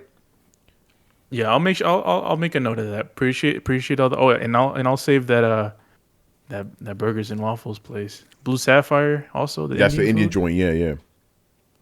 Sounds good. All right. All right. Your card. Yeah, Your card, man. After 5 decades, they closed. Oh my god. Yo, Barry Burton, where's some places, man? That's it. No, this can't be. No, this is bullshit. This can't be right. Uh-oh. Uh-oh. It said it closed in 2013. I could have swore I was there right before I moved. Guess And I you didn't. wasn't. What the fuck? Barry Whoa! Burns said combination Pizza Hut and Taco Bell still open. I'm sure those bitches, they never go out. Yeah, I know, right? Oh, Shit. man. I'm upset. Popeye King. Popeye Kings, right? Yeah, bro. Yeah, this has to be it. They said it was open since 1962. So damn. Adam's upset right now. Pero why? What about Jekyll and Hyde? That was a good one. They closed that place also down, didn't they? On the 57th Street. That was Oh, that pretty shit's cool. Yeah, gone, 3 or 4 girl. floors. Wasn't that Yeah, gone? 50s. Well, they moved for a bit to closer to Times Square, as I remember at one The point. one on but I don't 57th think is it's not there anymore, though. That 57 one's out there. No. That Yeah, was, That the was one a long uptown, time yeah. ago, yeah. I know that. the, That's the one uptown next to where what was it the Motown Cafe and the original location of Planet Hollywood. Yeah, that version of it is gone, but I know they moved it down closer to Times Square, but I don't know about that one. And then there's also the one that there was also the one downtown. It was And I think Nightcrawlers. Yeah, the one I'm It thinking right is downtown. There was a Jekyll and Hyde yeah, downtown. That's the original location. The second location was uptown, and that was the one that had the whole building, that the whole front of the Yeah, it building. was Yeah, like a no, whole that shit's not set. there no They more, had though. The Frankenstein and all that Yeah. stuff, and the whole Yeah, fake zombie bar. Yeah. Yep. And then there's also the Slaughtered Lamb Pub, which is Yep. Oh, Slaughtered Lamb. Yeah. I think that should still be there, 'cause Damn, that that was has just been a there bar. years. That was was a just bar. a bar. Yeah. Yeah, Then it was a bar, but same Nightcrawlers. company. Nightcrawlers, that was next to Stonewall, that famous gay bar right next to it. It's huge. I had like this big evil clown in the middle rotating around. Mm. Yeah. All right, I wonder want to if move on to the next question. Also New York Real related. quick, What's up? Drunken Guardian, is the Sapphire place the one in Brooklyn or the one in Manhattan? Yeah, let us That's know, man. All right, next one. This is also New York related. What is the most underrated thing to do in New York City? Go to a fast food restaurant. Fuck, you don't do that shit. That's the underrated thing to do in New York City. Visiting the off the beaten path sort of monuments. Like I think one of the presidents is buried in New York City somewhere. I Oh, can't you mean remember. Grant? His tomb. That's Grant up on the tomb? Upper West Yeah, Side. that's not. It's not like Riverside Park. I think it's in the park actually. it's in the park. Yeah, it's Yeah, not a it's like- lot of people go over there, but yeah, like going to those spots or like the what do they call it? The The lighthouse is up there too. That old lighthouse. the Cloisters Museum, which is uptown. It's not. It's again. It's off the beaten path, but it's probably the most interesting museum in the city because it's based off of it's made from an old medieval castle. So they transported this medieval castle over to the United States and built this museum inside of it. And that's uptown in Manhattan. You can take a train up there. And that's also the fort too. That's formerly a fort. So there's little big cannons there and everything. You could also do walking tours. The Bowery Boys do this walking tour. They do a few of them, but they'll do like old 5 Point, Lower East Side, and take you to all the big spots that are down there. And they do a few other ones. So really cool. So you can look that up, Bowery Boys walking tours. So. Yeah, I got one, which is not something you would consider, but it's something I personally like doing. Carlos, and I suggest you do this too several times. And your car? Yeah. Oh, yeah, your car. Yeah, both of you guys do this at several spots too, right? Pick up, any park, get your lunch, go there, and just sit there for an hour. That's it all Thompson in. Square. Thompson Square. That See all shit the is so characters at underrated, man. You really feel Yeah. the essence of the city there. You know, the noises, the people, all this stuff. You know, it's so great just being in that ambiance. I know it's not the stereotypical thing like going to bars, getting smashed, go to clubs or whatever, going to tourist sites. No. Like, you want to really feel like you're in the city. Pick a random park and just stay there for an hour and just chill. You know, it's the greatest thing, man. You know. Yeah, that's something that I'm definitely gonna do. I mean, I'm gonna go to the Shake Shack like 10 times. You already know him. Yeah, but go to Shake Shack, right? Then go to a park and just chill, you know? Mm-hmm. Well, the original Shake Shack is in a park. Exactly. Yeah, it is in a park. Yeah, Washington Square Park in Yep. 20 near the Flatiron. Yeah, that's the one I took Carlos to, Ben, you know? Yep. Yeah, it's the Flatiron District. You know, you can literally look up at it, imagine it says Daily Bugle. Yeah, in right. one You remember there dimension. was a Yeah, that's Spider-Man? right. Somebody actually had a Spider-Man in a window for fucking decades. Oh, yeah. It might still be there. It might still be there. Yep. And Adam, And- there are a lot of restaurants that I plan on going to by Thompson Square Park, so Oh, I'll be there. Thompson. The Seafood 7A. 7A was a cool little Washington Square Park is pretty cool too 24/7 because of the diner arch that and was right shit, across you the know. street. But yeah, Oh yeah. But you got McDougal. McDougal, which is a block over, has all the bars. Off the Wagon and a few places, if that's still around. There's some spots that are near I Washington. mean, you're gonna be It's NYU. downtownish It's anyway, NYU, so you're in a there's good spot to chill. You know, that's the thing. You know, everybody always thinks about like, oh, Manhattan's so heavy. The good thing about Midtown, when you go like uptown or downtown, you're kind of good. You know, more breathing room and shit. Those are my favorite spots in the city for sure. But that's before the financial district. Then it gets crazy again. Even though financial district kind of looks cool too because all the buildings and shit. You know, It just dies out right Yeah, after yeah. 5, especially on the weekend. It's a ghost town. yeah, for sure. There's Everybody's not as- home. nightlife You know, there. It's not as much these days as it was back in Yeah. the day. Like, you know, back in the day they filmed like apocalyptic movies in that part of the city because it would just empty out totally. Yeah. Nobody would be. yeah, they motherfuckers go home. You know, it's all the business guys. All right, good stuff, man. Do I have my next? Hold on, give me a sec. Vamp a little bit. I gotta get the next question ready. Drunken Guardian. I was with Manny and Tony in St. Mark's when last time I went. Yeah, So, man. yeah, Yep. really good area. Barcade. You know, St. Mark's is fucking dope. That whole area is good. You know, It's St. amazing Mark's how is- that area has changed. That one Saint- block. St. Mark's is good, but it was a lot better back in it was the day. better. Yeah, Mm-hmm. You had Coney Island High, the club right next to it. You had a halfway house, which is now Whole Foods. You know, but you had Oh shit! Drunken Guardian said he used to work at that barcade. He was a cook. Oh shit! Let me find out. I told you, you met him a bunch of times. Everybody knows him. That's cool. So, Man, you remember Julio? Yeah, I remember a remember Julio. Esteban? You know, There's a lot of Julios. yeah, remember all the T-shirt little shops there? You get band shirts up the wazoo. There was a bunch Yo, of all the that's- the that's CD where- stores, but in the day, man. Yeah, remember that St. shit? Mark's is St. Mark's is, where you used to buy sounds, the 2 different sounds of Yep. versions of sound. You used to That store- that barcade used Yeah. to be a really great CD store. That's right. back Yeah, in the day. J&L's Wait. pissed off about that shit. He's And so bad. upstairs used to be Kim's Video. Yeah, that's right. You Yeah. know, Uh-huh. Is Kate Antonio in the chat? He's saying he's working at Barcade right now, or No, he goes working at Barcade. Wow, he's amazed by it. Yeah. Gotcha. I was like, oh shit. Yeah. How many Barcade employees do we have in this Shit, podcast? you know. Yeah. There you go. All right. Okay, move on. I am ready. Some controversy. oh, but controversial yeah. statement. Where's Richard? Yeah, right. But before we, get to that, this Logic wins. By the way, he goes, "Congratulations and thank you for another awesome year of Throwdown." Yeah, man, you already know. Thank you. You already know. All right. Arigato. Arigato. All right. So this one, guys, we'll answer the question. Just be careful how you answer it. That's all I ask. Just be very mindful of how you answer this. The fact that we have to be mindful of it should let you know what's up. Mindful of Mainstream news media, in my opinion, is the greatest enemy of modern society as they use lies and misinformation to divide us. In light of YouTube's removal of public dislike button, what are some practical ways the average Joe can still hold the media accountable? This is a good question, by the way. Well, actually, you can turn that back on.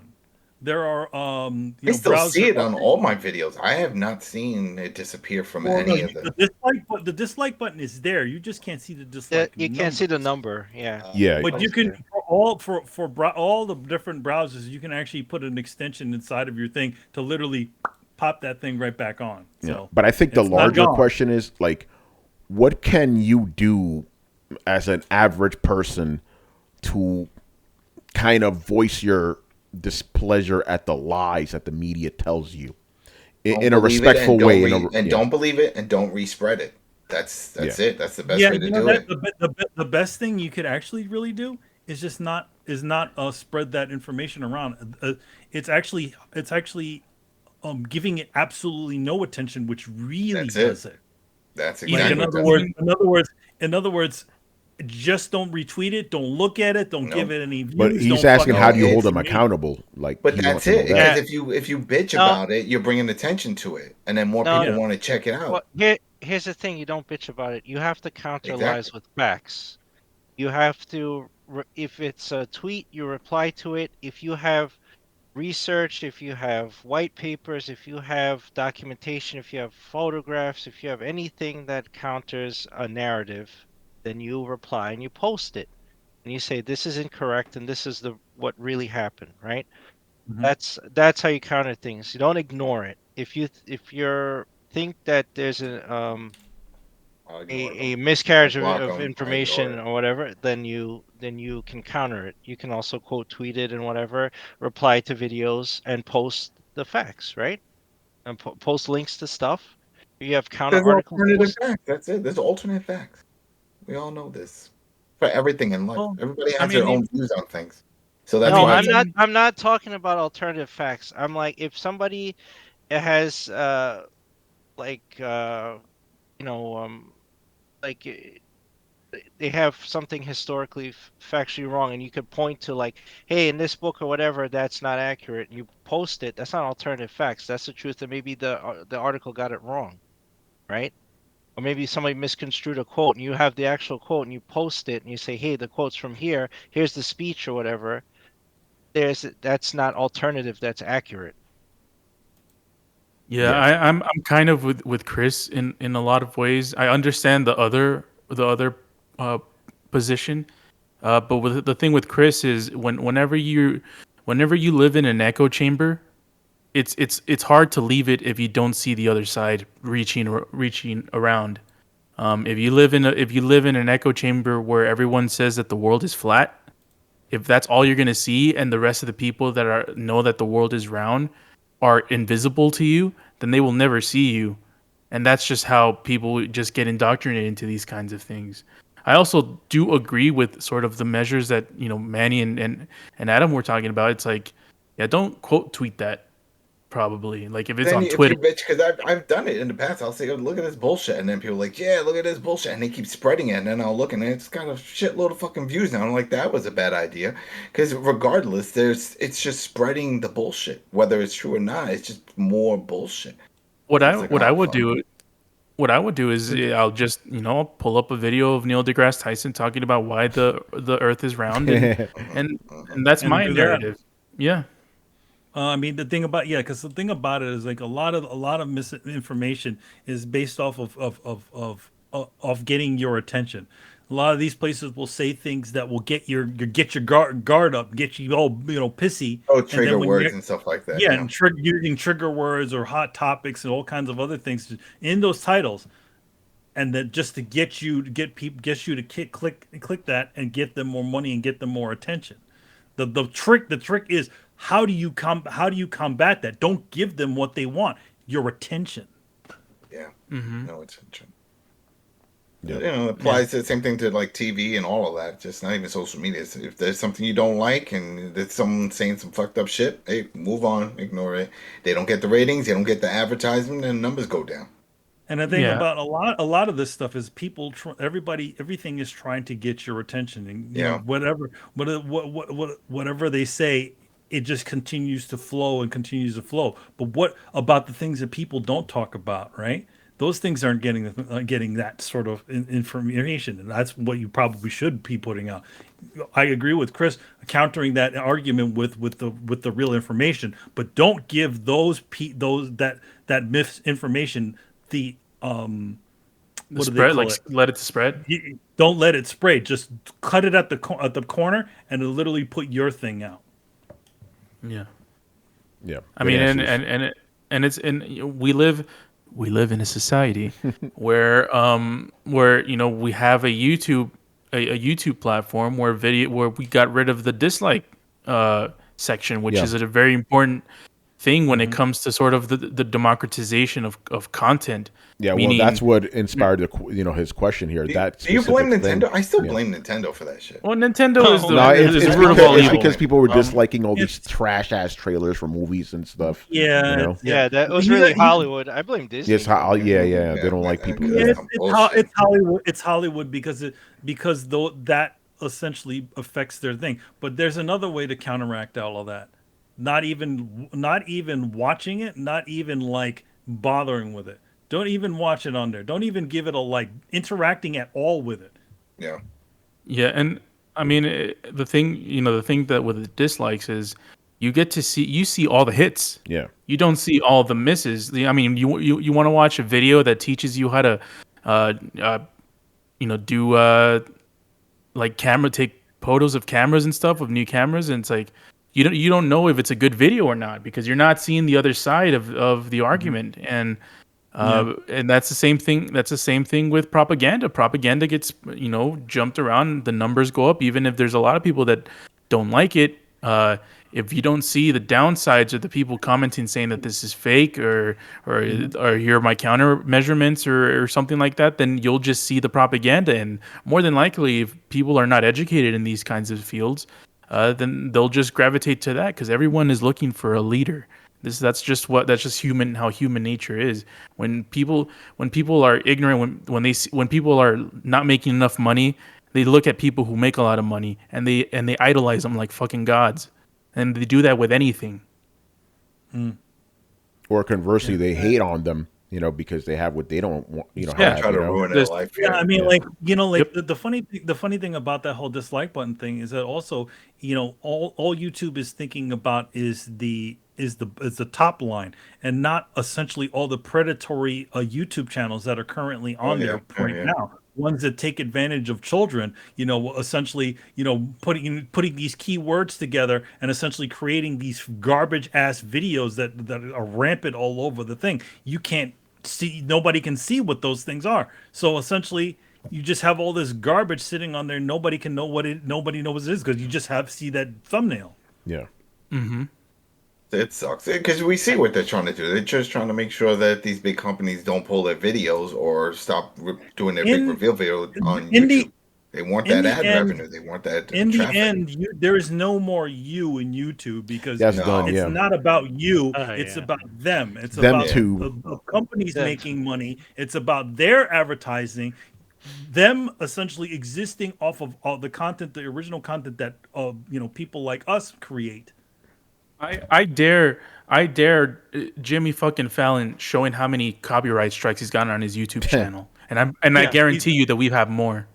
Yeah, we probably have more, and we showed less than he has. Or how about how reluctant YouTube was to remove Logan Paul when he did that shit in fucking Japan. Yeah, with you know the why. Suicide Yeah, Forest. buddy. They Yeah. know, Right, yeah. you know why they were reluctant because it was getting them fucking money. Yeah.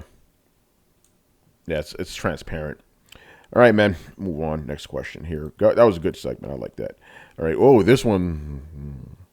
Serious. Uh-oh. I mean, this is for everybody, but it's really more geared towards the parents here. But it's hypothetical enough for everybody could answer. But anyway, he goes, imagine all of you have kids. Some of you won't have to imagine this shit. Imagine all of you have kids that are about to go away to college. What advice would you give your son or daughter about dating, sex, and approaching someone you're interested in? Oh, shit, Adam. You got to give that speech way before. Don't wait till college to have that talk. Do not wait. Shit. No.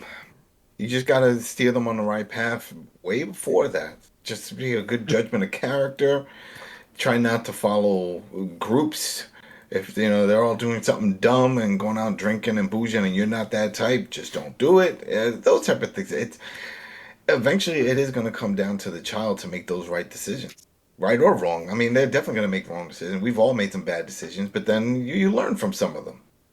And if you don't learn from the first time, maybe you learn from the second or the third or the fourth or the fifth. You never learn like me. Shit just happens. But we hope that they can just make smart decisions, and that when they get to that point, that they're ready for it. I feel like part of just growing up in general is trying to give your children enough of the tools so that they can make the best decisions Yeah. on their own when they come to it. I mean, Mhm. obviously you can still talk to your faces blue like, yo man, I had this shit happen, I had this Yeah, shit yeah. happen. Don't do They're this. like, Don't do Dad, what are you drugs. Dad, Yeah. what are you talking about? You don't know nothing about no drugs, and it's like I think in general is just sort of getting them to the point where they can make those sorts of a good enough decision and not fuck up too badly. I mean, but a lot of that sort of stuff is just trial and error. No matter Hmm. how much, no matter how much your mom or your dad or anybody in your family warned you, you're still gonna step in some shit. Yeah. You know. Everybody, even if they're good kids, everybody has that one bad friend. Hmm. Everybody has one that's like, shit, that was one I shouldn't have hung out with too much, or man, it's a good thing I didn't go out with him all the time because he was doing fucked up shit. Everyone Everybody's has gonna an say, evil Chris. everybody I has. mean, Oh, like for me, I had a longtime friend of mine who got involved with a guy that was into drugs and all kinds of other stuff. A really good friend of mine, but I tried to tell his parents about what was going on, and they're just like, "Nah, nah, nah, he's a good boy," and I'm like, "All right." You know what? I'm not going to be here I no know. more Yeah. I can't watch a car crash happen right in front of me when I know all the what the, where this is going to go. And no Hmm. matter how much I warn her or how much I say about this situation, it's still going to happen. Denial. Don't do Yeah. it. Don't say, oh, it's not gonna be my kid. It could be anyone. Yeah. Keep your eyes open.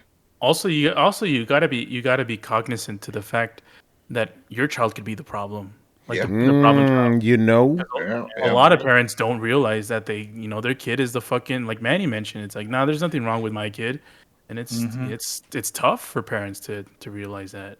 My, I my think. son loves to fight. He loves to fight. We got him taekwondo and wrestling. He's always fun. We brawl it out. He brawls with his sister. He gets nuts. And when we got called for the school to come down, parent teacher, I'm like, this is it. I'm gonna hit some fucked up shit. And they're like, no, he's good. He only had one fight and everything after that's been cool. I'm like, that is a miracle. I was expecting to hear just we need to put him in a special school or a special program. Uh, well, I It's mean, like, yeah, Adam goes to the school, to the principal's office. Vince McMahon is there. It's like, I want to sign him now. I want to sign him now. We have a Sign youth under these days. program. We're Oh gonna put man. them in the development program. He would do it. My Yeah. son would See, do it. all this stuff. This is why another reason why I'm like I don't want to have kids. 'Cause I would just be like, listen, you fucker, I'm kicking your fucking ass. Don't do nothing. You That know. won't be, Basically, that'd be the the worst way thing, my 'cause you mom, know what they say? the way And my they're like, mom treated me. You know, like oh, you and fucking, I'm gonna 'cause beat your fucking you ass. see, You know. I had friends that had that tough love, and you know what they did? They Yeah. ran away, Yeah. and they got into even Exactly. more Exactly. trouble. So I'm like, nope, I don't want to deal with that It shit I, because doesn't. I It always, doesn't I help. always, I do not I have the always, patience for children. You know. I always Mm. felt like at least again I've never raised any children, but I always felt like it's always sort of a semi, a light, not pulling them so close where they can't breathe, but giving them enough space. Pretty much kind of like the way my mom sort of raised me, where it's just like just enough space to let me be able to make my own decisions, but trying to give me as much tools as she could. And the same thing with my father, to give me enough tools to be able to deal with the world. But I mean, again, you can't. Again, no matter how much you warn somebody that the shit is there in the road, people are just going to step on it and not listen to you. So people just need to make their own mistakes sometimes. That was your It's own just hope. time, Dad. It's gonna be different for me, and then they do the same shit. You know. Yeah, but the thing about it is that them stepping in it, hopefully that they have enough in them that when they do step into it, or eventually do, that they have the tools to be able to to realize, okay, this is going to happen, and come back from it. It's Yeah. not such a detrimental thing. Nobody wants to be a fuck up. It just shit Yeah. happens. That's the Yeah. thing. No one Yeah. can't wait to like, damn, I can't wait to I fuck my can't wait. life I up. can't wait. Yeah. No, it just happens. Yeah. All right. Anybody else? On the post show, I got an Adam story. Oh shit. All right. Chris, what about you, man? As the newest parent here. I mean, I just would I agree with Adam. Like you have to have you have to have set that example way before. I can't Oh wait yeah. till college admissions to be like, hey, No. don't do this. Chris Don't is do talking to this. his daughter right now. She never even a Of year old course. yet. And Like, you she's better gonna- not she's fuck gonna- up. Yeah. You just gotta you gotta lead by example and do the Lead best you by can. example. And I'll tell you what, Tony. I didn't think would have the patience for kids either. You learn patience. Oh man, You really do. that's wild.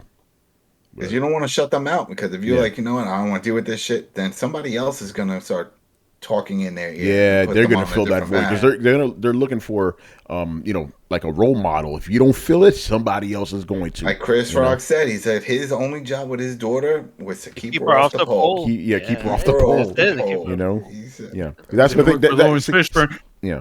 No, but you're right. See, I'd be again because I'd just be too blunt. If I had a daughter, but I don't fuck nobody, But of course, that's not gonna happen. Strap it up, I guess. She'll be like, but then how did I get here? Yeah, how did I get here? already- Like, don't I do get what those I did. conversations already. Do Well, as I say. you were you were an immaculate conception. Yeah, like right. You Luke like Skywalker. Jesus, Like, not Luke Skywalker, Anakin Skywalker. You Yeah. just showed up one day. You're the chosen Shmi. one. You are the chosen one. When Yeah. you Yo, got Shmi the got around. glow. Yeah. All right, man. Yeah, we already know. All right. Oh, the heaviest questions of the night right now, man. Kate and Antonio, who's in the chat with us, man. This is some real shit right now, though. So, oh boy. All right. First one. How would one person really get to know another person in a pandemic where no one gets together anymore? Well, we're in the world of Death Stranding currently. Yes. So you get Sam Porter Yep. Bridges, man. We would be it's doing funny. it. It's funny. Like I would say, like OG internet, like early 2000 internet. It was a lot more. It seemed like it was a lot easier to sort of meet people and Because there's just a bunch of interact. nerds, Yeah, exactly. You nerds. get don't have normies in everybody there. and their mother Everything on that's it. fucked Yeah. up. Yeah, but at the same time, it's like There were no nowadays smartphones. everybody's there's no smartphones as well. You got, but I feel like nowadays there's so much to be that there's so much stuff in the way. You know what I mean? I think it's actually easier now. I think it's definitely easier only because there's a less chance of getting catfish if you know how to use a webcam and you could talk. Because before it was just through chat rooms. And Yeah, I it's like, mean, all right, you didn't well, know the other. You didn't fully know the person online. No. You didn't know. Now you can do background research. You can do all that stuff. Look up social media and spend some time and I think Do some research on them. Yeah, I do. I Google myself at least once a week, see what's up. Yo, man, am I looking crazy out there? Yeah, Carlos, what's up, man? I mean, go ahead. Carlos. I got semi catfished once, but that's another story. I feel it's an interesting question because the first thing I thought about this topic, I thought about Throwdown. I mean, I haven't even met in real life some of the people in the panel, and I feel like I know them. Yeah. Maybe because I guess for us it's really particular because we talk to each other literally every day, and we do like hours of shows together. But yeah, it's really possible to do it. That's a good point because and obviously you, Carlos, you're included in this. Like, many people I've just met online, then you meet them in real life, and there's no weird transition. It's just, hey, it's the same person. Yeah. So yeah, it's definitely possible, but I think maybe Kate. Except for that one person. Yeah. We won't talk about that. We won't talk about but that. Kaden, you could probably tell us, fill us in here. But I'm guessing maybe you're talking about like an actual, real personal thing. But at the same time, like Carlos, I feel like I know you, and Very Brett possible. too. Like you know what I'm saying? Like you guys are real. I mean, obviously you are real, but it's like I feel I know you as well as I know Manny or something. Even though I've only hung out with you once, or twice. Because, here's the other You know thing. what I'm Here's the other thing. saying? Even when you did before pandemic and you did meet up with people, you always agreed to meet in an open area. Yeah. So that can still be done now. It's like, Yeah. all right, listen, pandemic. That is true. Let's just meet in the park. Let's meet in a public park. Let's just go somewhere and hang out or something like that. There you go. It's not like, oh, you coming to my house. It's like what?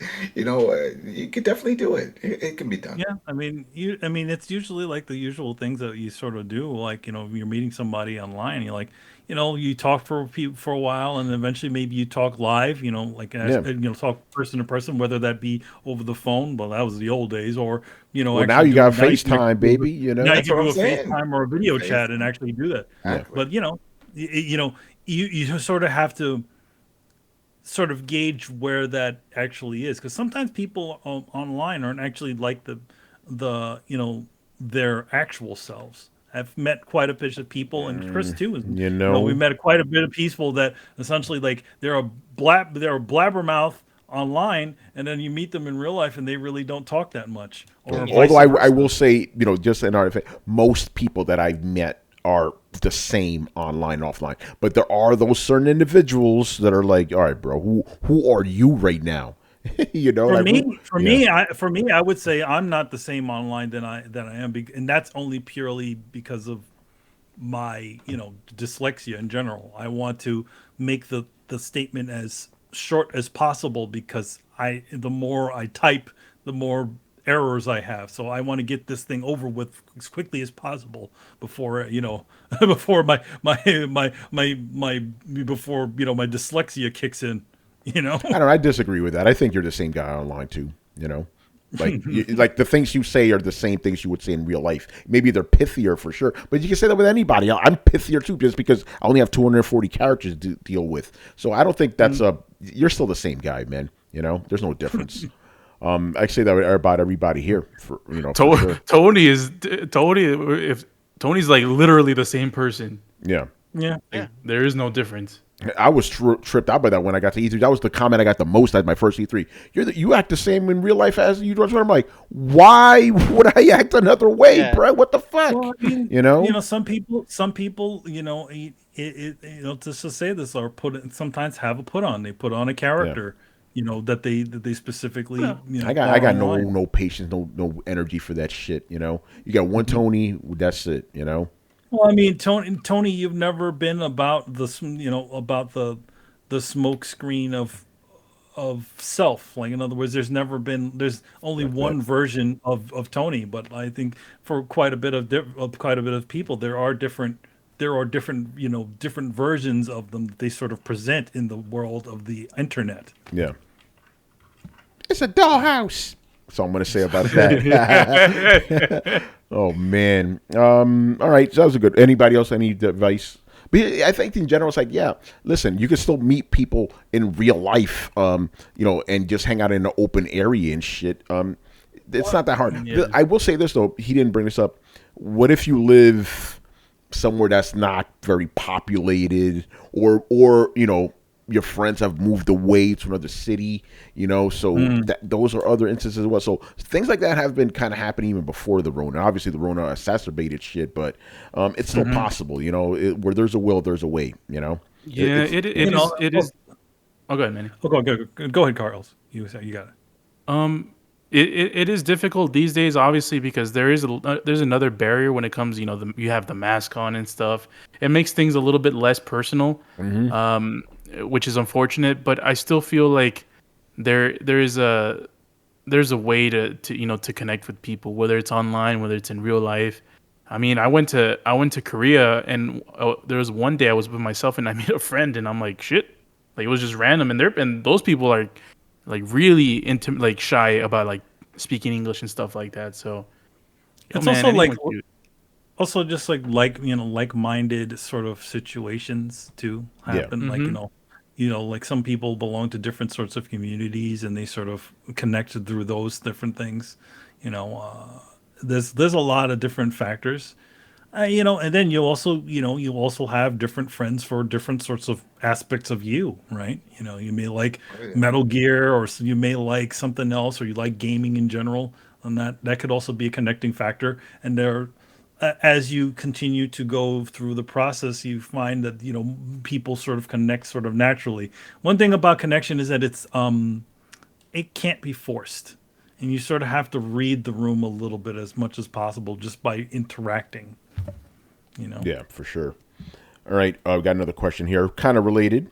Okay, does anyone know? Whoa, this one's heavy. All right. Okay, does anyone know the cure to loneliness without resorting to becoming someone you are not.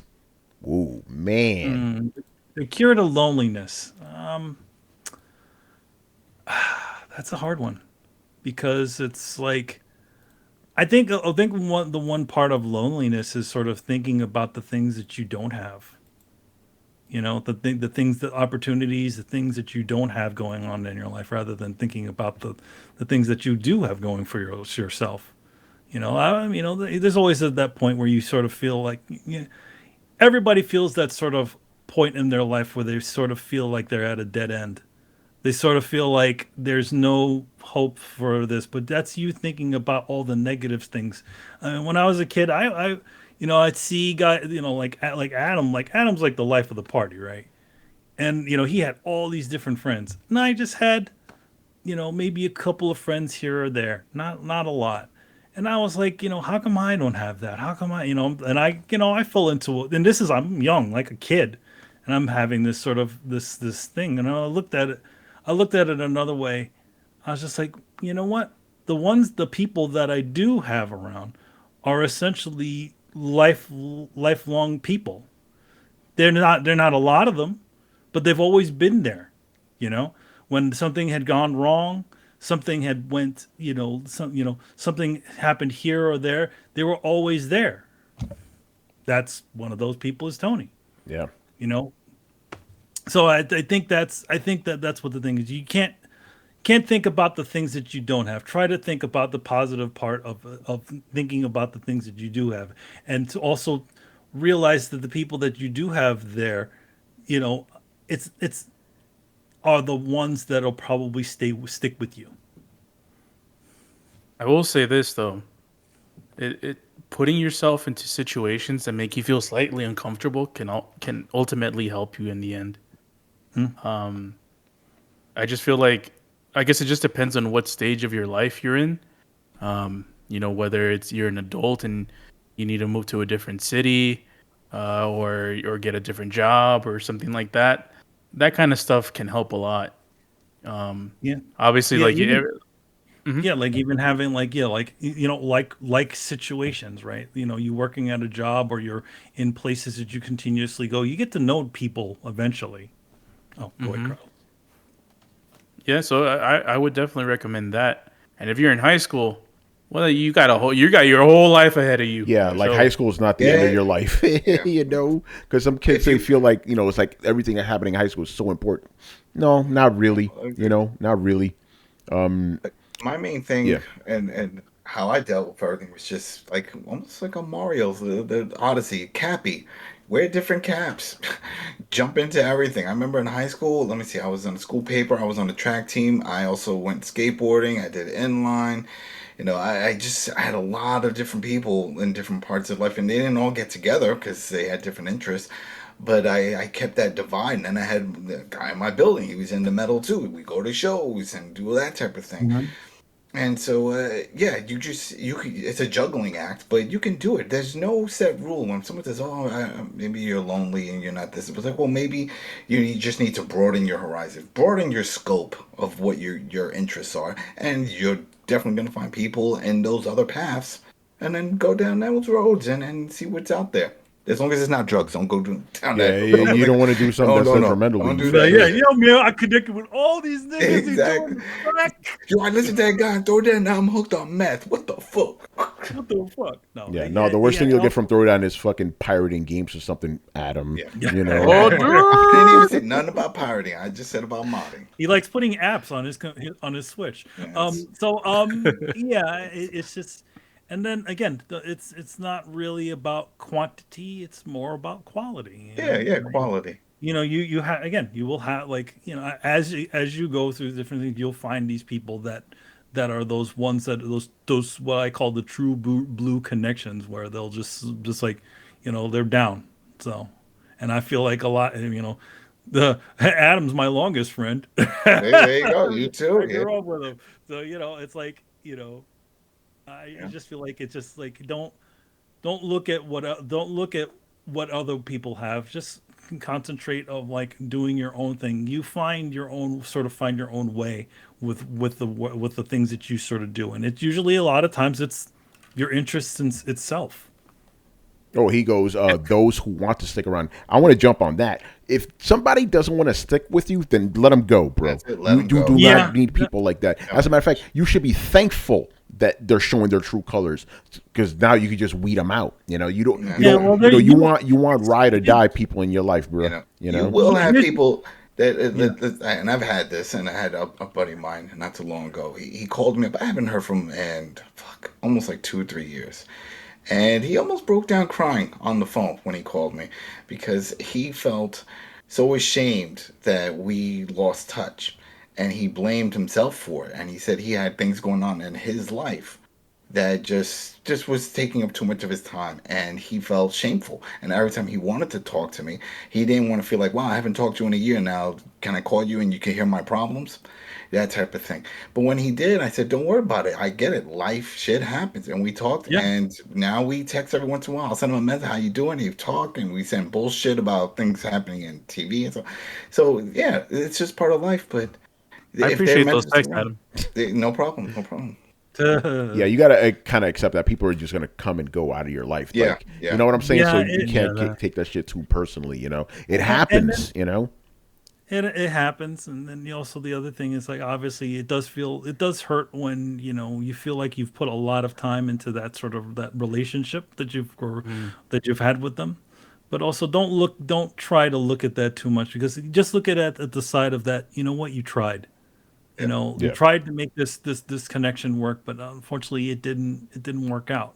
But that doesn't mean that there isn't more out there. That, again, you can connect with a bunch of different ways with people, and sometimes it's in ways that you didn't even expect. Also, a word of advice that I would give, Mr. Was it Antonio? Yeah. If you don't do this now, you should start. But if you do have friends that are worth having, make an effort, like. Yeah. Because people notice that kind of stuff. That's it. You could just send a message or just a text, even if you feel like, hey, what's up? That's all. Also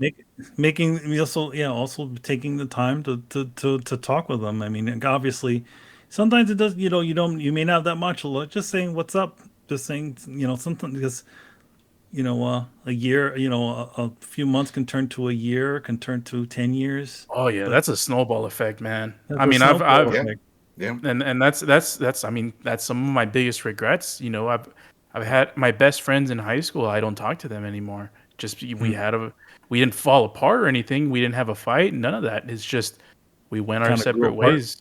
Yeah, and just never called up again. I mean, keep going. You go. Real quick. I mean, even the Beatles split up, man. It could happen to anyone. But at the same time, I don't believe that they lived together and worked together for so long. I'm sure they called each other up like, "Hey, Paul, how's it going? How you doing, Ringo? How's that crazy? Peace and love. Peace and love. You married?" No, I mean, it just happened recently with the whole thing with the Xbox, and then my buddies with Halo and brought the band back together. Yeah, I sent a message, and we was like, "Yeah, anybody interested in doing this?" And then you don't expect everybody's got the lives, kids, stuff moved away, and they were like, "Yo, I got that. Yeah, I got that. Let's do this." And shoot, we're playing that, and then now this whole weekend, me and two of my other buddies, I told them about the Division whole thing. They got it. Now I'm replaying the Division on the Xbox with them, and it's amazing. And it's like, yeah, it's years. I haven't seen these guys in like 6 years, but this is it, and we're connecting still and virtually, but we're still there. We're talking, we're shooting the shit, it's working, we're playing games together just like we used to.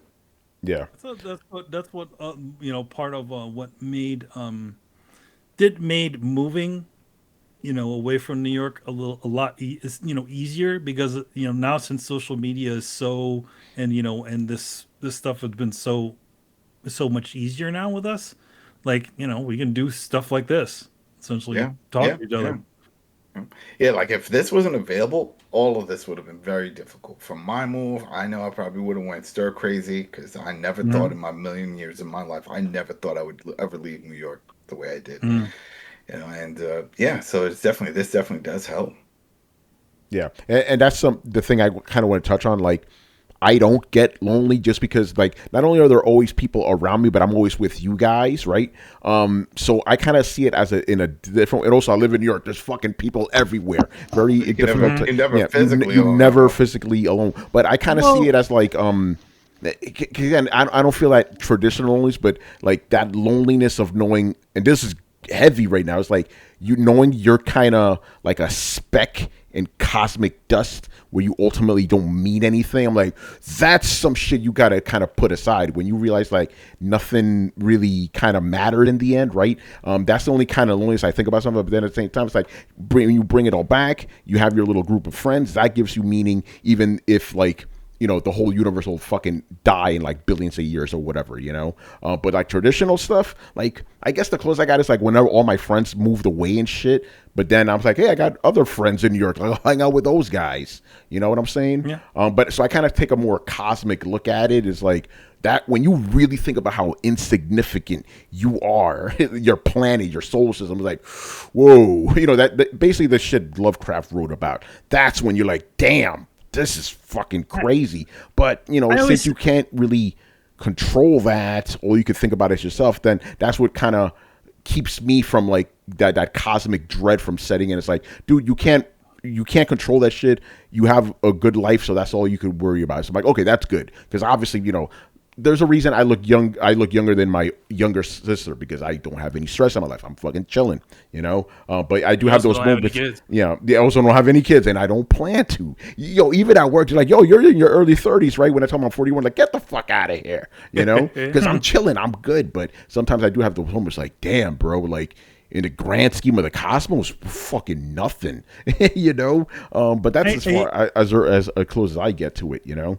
I think you know, I can understand that sort of the idea of you know, there's a couple of different types of loneliness. There's you know where you sort of cut yourself off of the world, and there's also the loneliness of essentially being within a room with a bunch of people, but essentially you're almost non-existent within that realm, you know.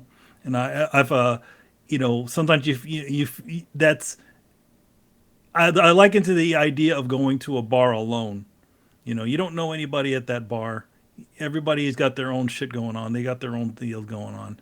And you're pretty much lonely in that world unless you start to try to get in there. But I've never been in that. I never liked that sort of situation.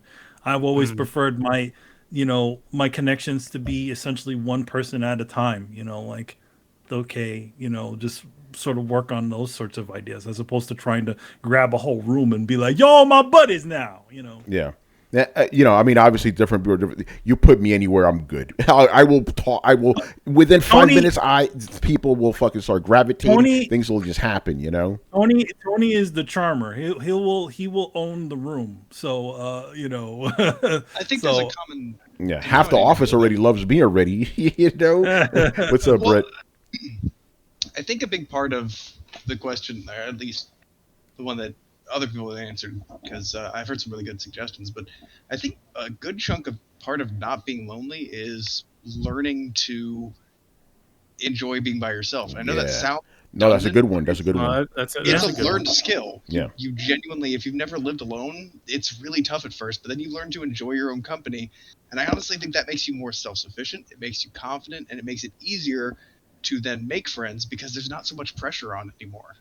Yeah. I'm so glad you said it because I was going to say that. So you got to learn how to learn to enjoy. Like, for example, I had to learn how, you know, not now obviously because it's not nobody's going to theaters, but like I had to learn how to go to theaters by myself and I actually started enjoying it. You know, like okay, that's cool. You know, or going to a restaurant by yourself. I didn't like it at first, but then it's like, this is cool. You know, it's nice. I just get to chill with my own thoughts and shit.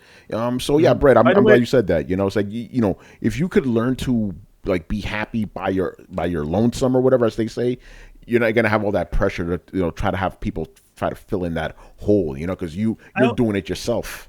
Even for me, for also being an only child also sort of does that too, where you sort of have to essentially grow up a little bit, essentially grow up a little faster to sort of, you know, come to these revelations a little bit earlier than in life. Yeah, Brett, go ahead. And then Drunken Guardian has a follow-up question. Go ahead, Brett. What were you going to say?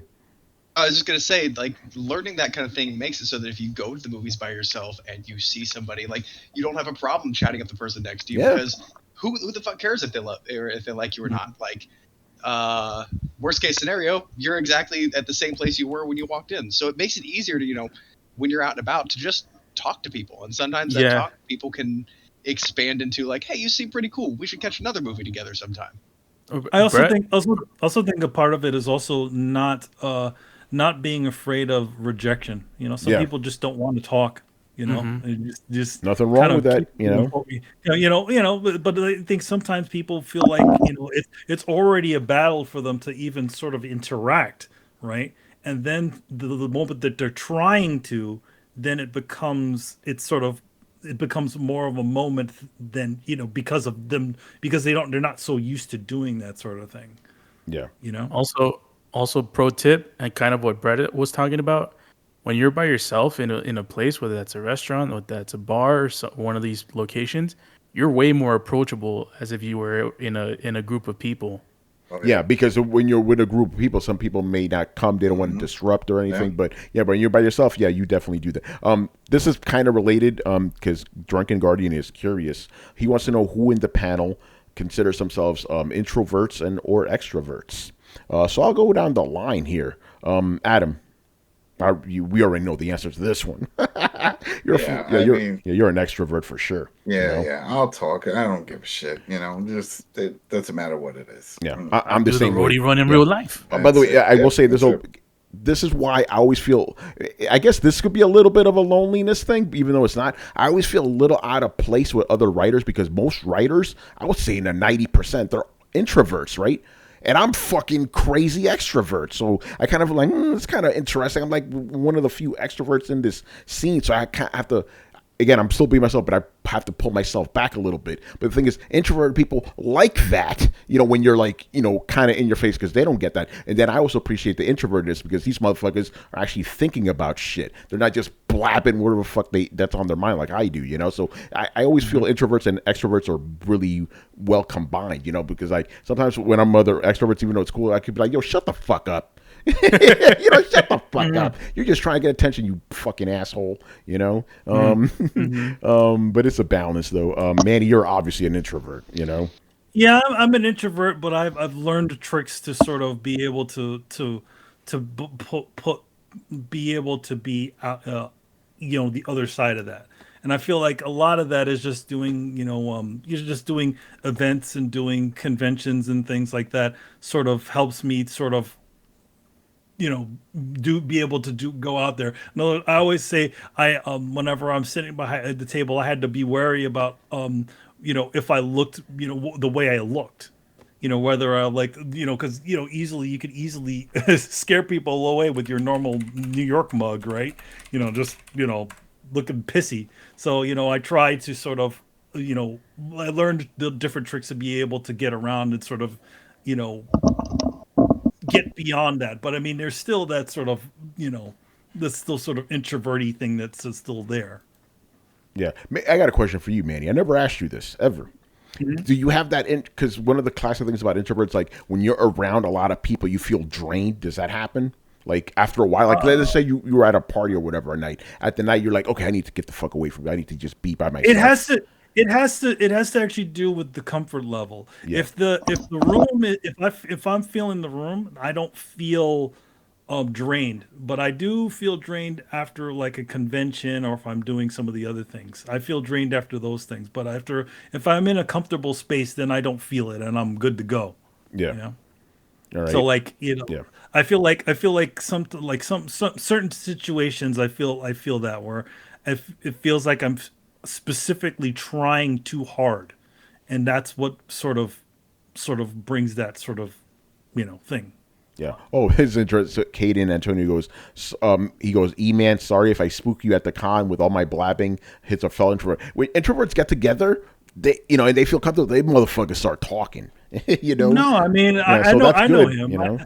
I think about it, like the one thing about it is because I can see that sort of introverted nature in people, and I try specifically to give that additional time because I know what it feels like to be on the other side of that.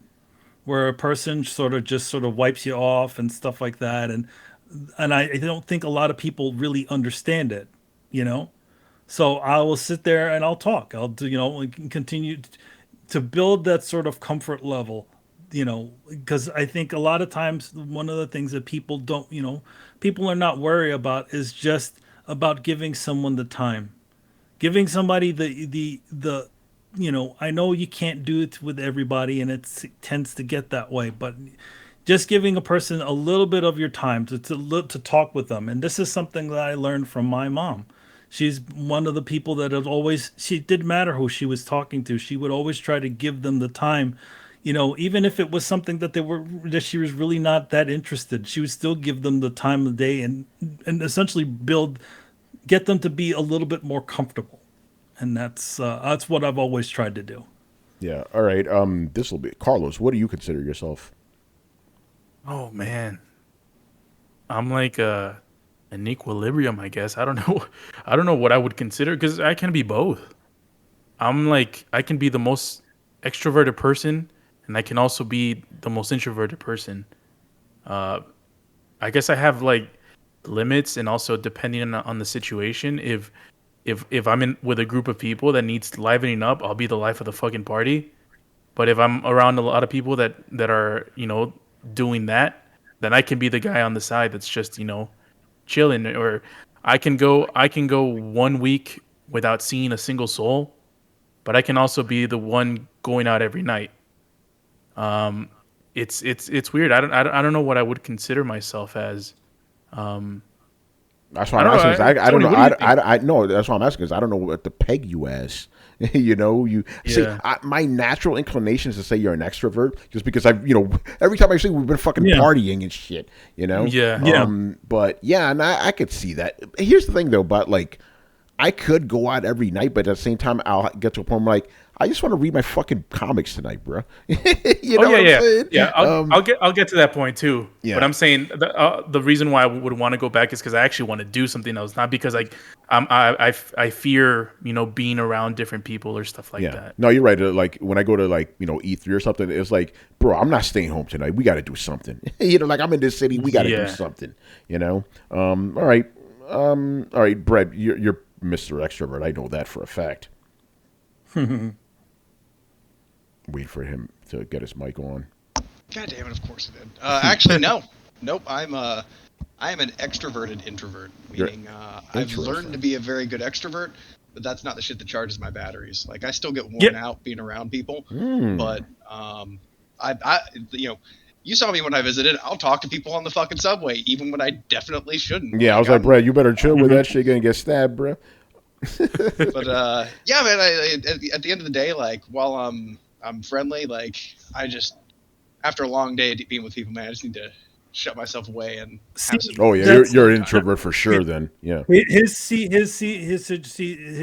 just existing, has sort of taught you different tricks to sort of get over that part of you, but like kind of pretty much like I was talking about before, right? Where you sort of learn these tricks to sort of maybe psych yourself into a certain plate, get yourself into a certain mental space, but eventually you need to come back to your, to that safe space, I would say. I don't know. Yeah, I gotta be put back on the dock to charge some, man. I don't just, That's a classic introvert right there for sure.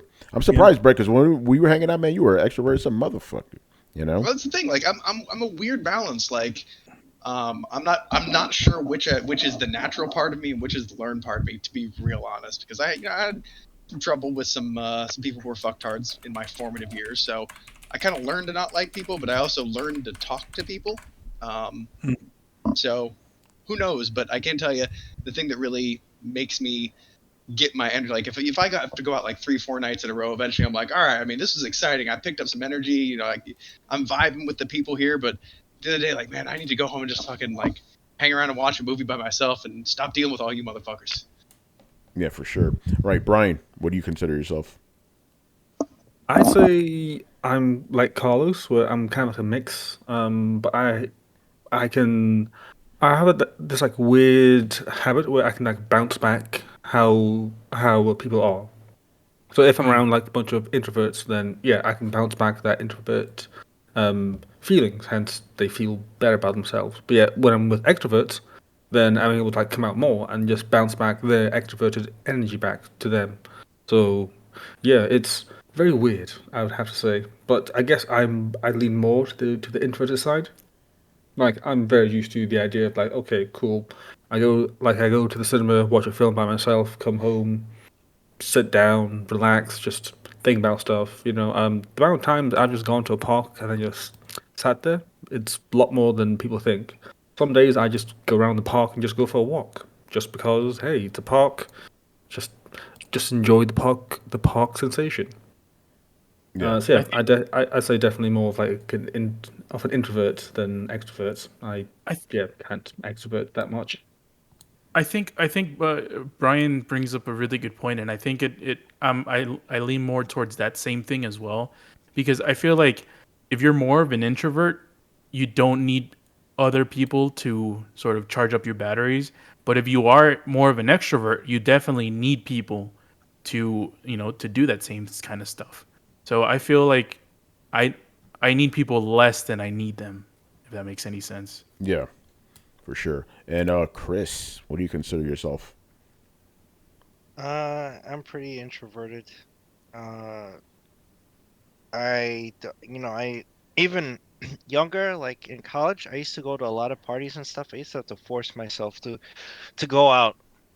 And mostly how I met people was through hobbies, right? Hmm. So in junior high, when I used to get into a lot of fights and stuff, what happened was I just learned to play handball, and then I made friends with some Dominican kids and stuff, and then um Ora puto. yeah, no, but they look out for you, right? That's Yeah, why they I do. did it. Yeah, they'll Yeah, get your back. You know. that's why I play handball, and then like I played D&D at the time, so I met some people there.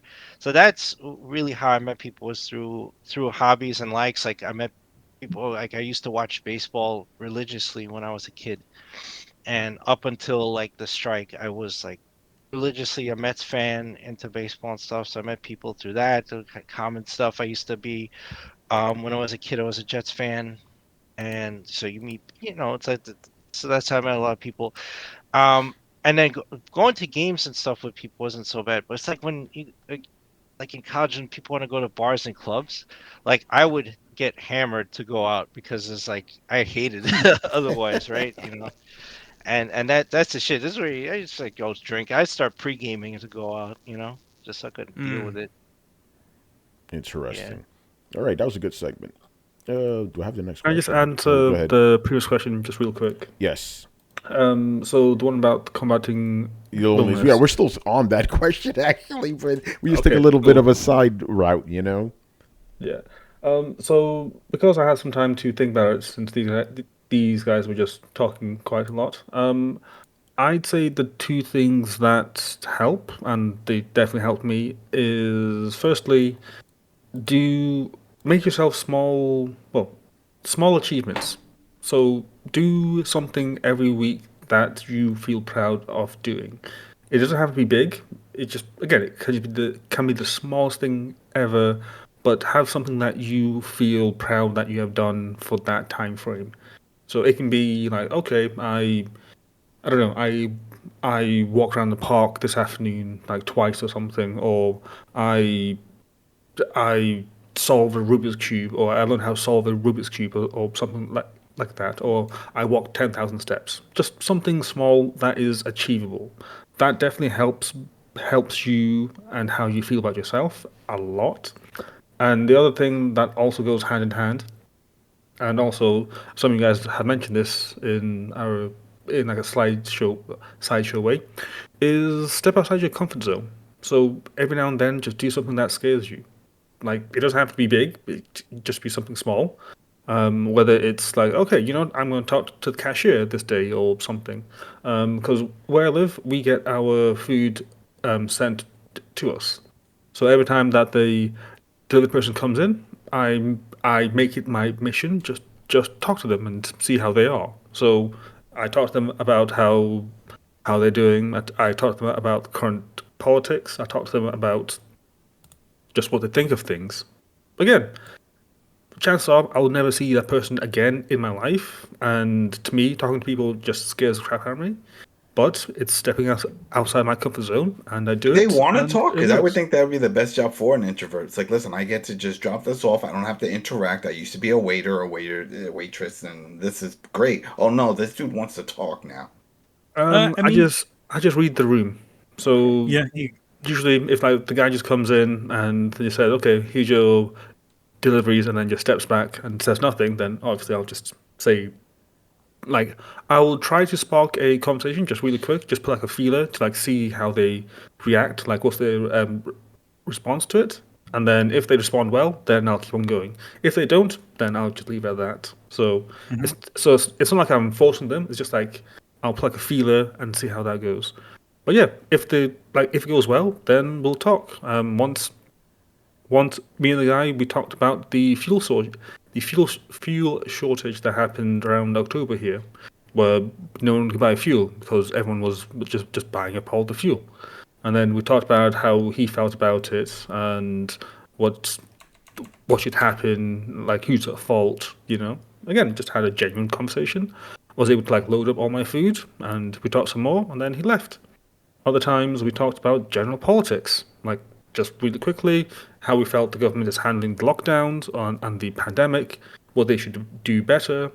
Again, nice conversation. Probably never see him again, but we talked about it really quickly, made his day, made my day, and that's it. Again, small step outside your comfort zone, see how that goes. I even did the same thing.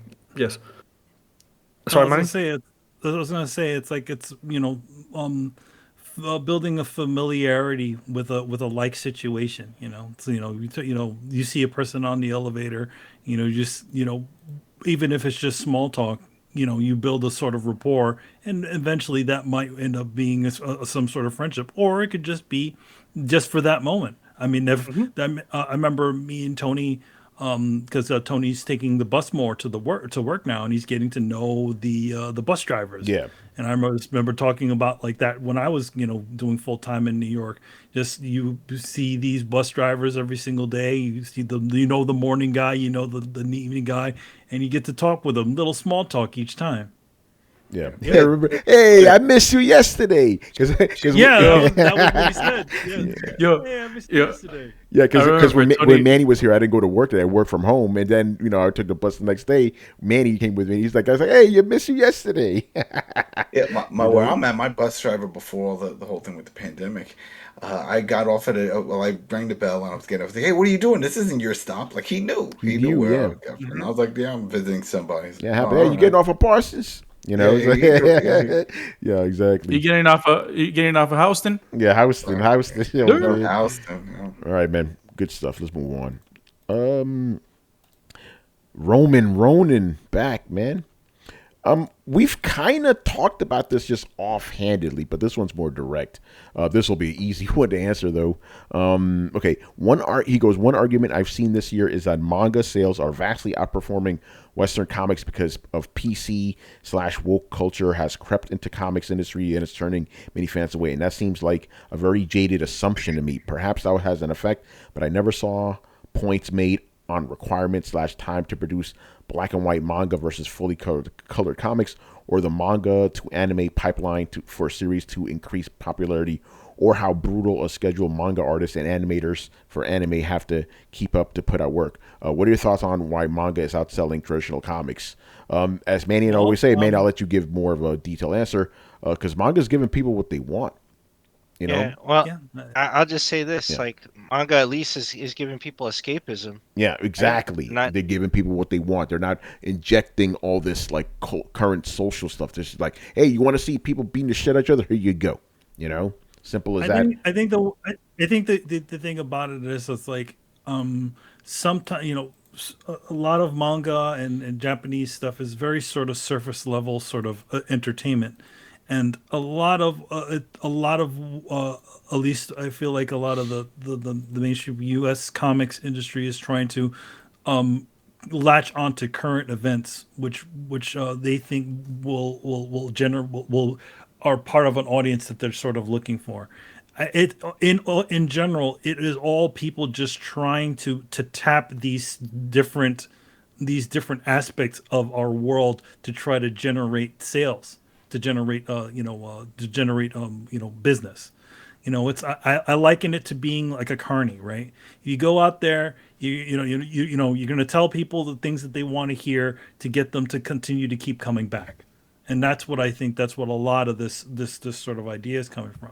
But you also have to take into the factor when it comes to manga, especially when it comes to here in the States, what we're getting as far as manga, we're getting the best situation of whatever their comics are. After they've already run their course over in Japan, you're getting a nice big $10 thing worth of comic books, of comics all at once, as opposed to the West comics where you're essentially getting a lot of that, essentially getting it as a monthly. I'm sure if you were, in Japan, you'd be getting it weekly, but you wouldn't be getting it the best way they could possibly do it.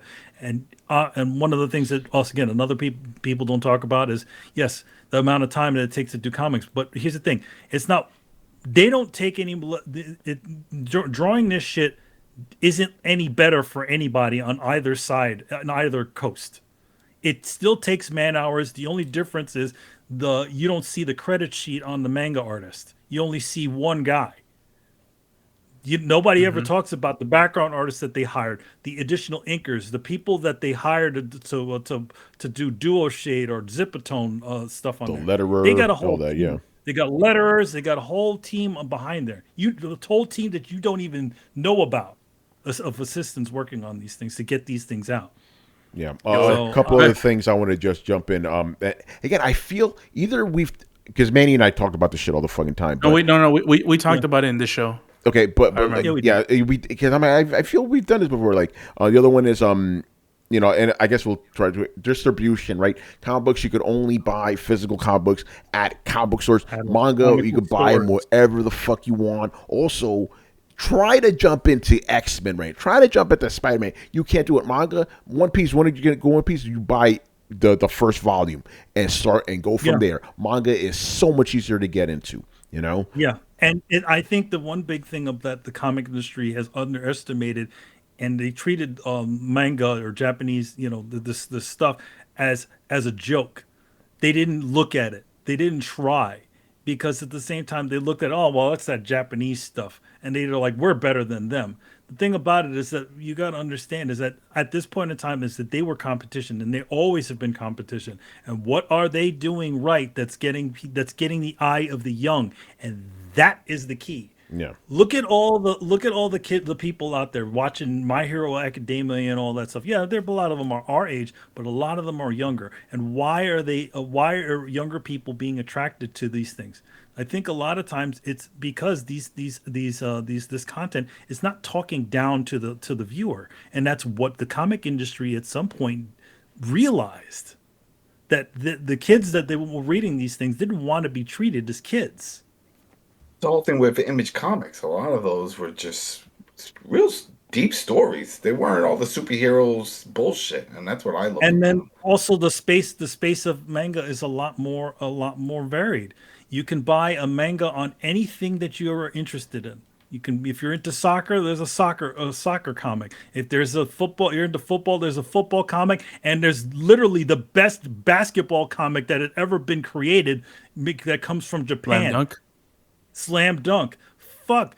Why hasn't there been a good goddamn basketball thing? That's literally basketball is probably one of the biggest sports in the United States next to fucking baseball and football. And how is it that Japan has a really great basketball comic? And a soccer one. And not to mention, there's a hentai for each one of these freaking things. That's right, for everything. Well, I mean, I just think that a lot of this is, the biggest part of it is just the availability and also brand unity.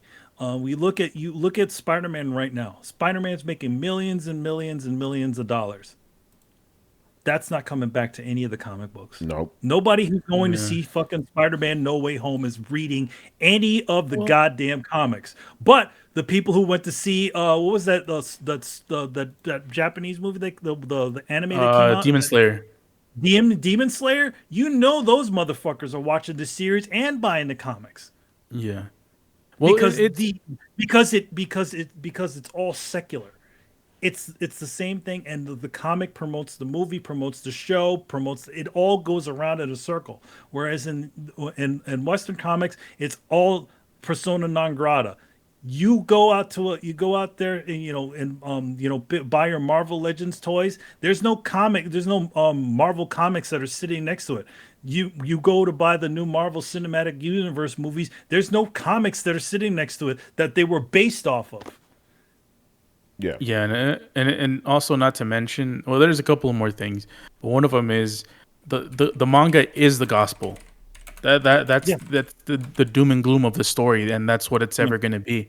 You're not gonna have a freaking manga that gets bastardized by the anime and have the community not go crazy about it, like fucking Berserk, the more recent one, or freaking Promise Neverland, where they skip the best freaking arc in the whole freaking story. It's like, people will call them out for that, and also we're becoming more of a globalized society, and having a market where it not only comes with manga, it comes with anime, it comes with food, it comes with people are into J-pop and all that stuff. That's an avenue that people would gravitate to. In terms of comics in the US, I feel like the biggest comics are usually the grandfathered comics, the DCs and the Supermans Marvels. and Batmans, yeah. These comics literally have been around for some kids where their great grandfathers read these. So Yeah. there isn't that type of. I mean, Japan does have them. Like there are like Detective Conan, like that's been going on for a long time, Doraemon and stuff like that. But for the most part, Naruto is ended. One Piece is gonna end soon. Bleach ended.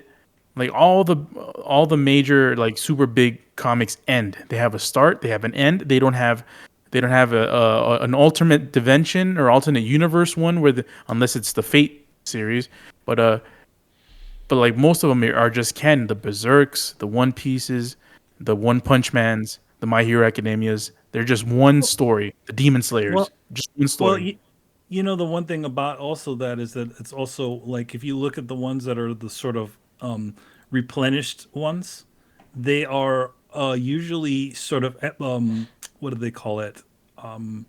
They're kind of episodic sort of manga, right? There, and where you can continue, you can pretty much read any version of Detective Conan and still sort of it's a very more sort of Western sort of idea where it's a new story within the confines of the Detective Conan world.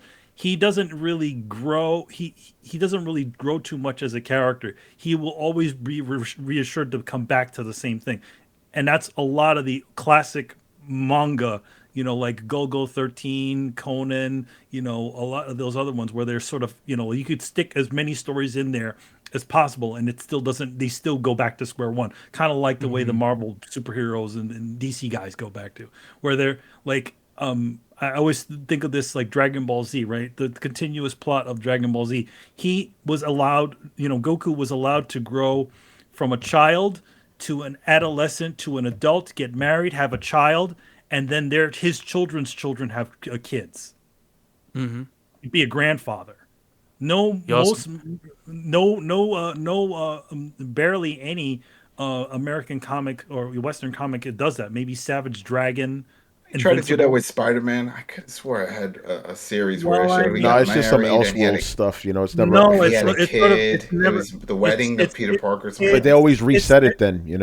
It's always Elseworld stuff. It's always sort of a side thing. There's usually a pecking order for most Marvel or DC characters that they will always return to what they have been before for the next guy to take over and do whatever the hell they want. So they're almost like self-contained arcs where some things cross over. You wonder if that's going to happen with this whole thing with Spider-Man, because they already announced there's another 3 that's coming, but that's going to continue on. Could we ever in our lifetime see where they do another reset? Yeah, it's gonna happen. It's gonna happen. It's Yeah, gonna. it'll happen. They would much rather reset a Spider-Man than actually let Spider-Man grow old and turn into a Yeah. grandpa Spider-Man. Well, that's why we got Miles. Miles is the reset. He's the young one Well, in a new direction. Miles is well, if you want to like, is he the reset? I don't know. I mean, He's not a to be reset. honest, He's not a real continuing reset. on, but he's young. Well, He's continuing in No, another he's direction. not. I tell you He's not. what Miles Morales is the legal cover if Steve Ditko's estate ever takes back I rights mean, to Peter shit. Parker. I That's what he mean, is. He's the there legal is anchor to keep Spider-Man. there's also that too, where like if you change the person that's underneath the costume and the whole mythos of that character, it essentially you're able to still make a Spider-Man comic without actually having Peter Parker. Yeah, can Disney do that? Because remember, the whole thing is Sony owns Spider-Man and Peter Parker, and as long as they make another No, movie they every don't. 2-3 years. They don't It's- own. They only No, for the own movie rights. The movie They rights. only They own the movie rights. So can Disney say, you know what? Then we're just gonna switch off or follow the comic series of Miles Morales and just make him the replacement. The contract they have is more or less anything Spider-Man related. They have the rights to. They can touch. So that means that's anything like Miles Morales or any of that stuff they can make adaptations of. Venom, any of that stuff. So like if Marvel tried to pull a switcheroo and say, "Hey, this is Spider-Man," if they made a guy named Arachnid Man, maybe they might be able to get away with it. I don't know, but it was not connected to Spider-Man shit at all. I'd say it's not about really who's under the mask. It's just the name. Yeah, it's just the property in general. But yeah, Miles is not really a reset. He's more of a continuation. Like but he's going to go through the same type of story arc. We have his family. He's going to have his own set of villains.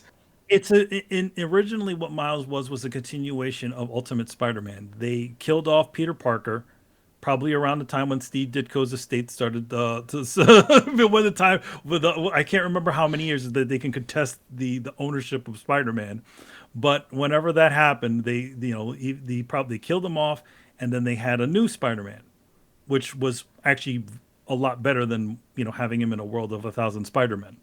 But anyway, that's just conjecture. Yeah. But yeah, going back again.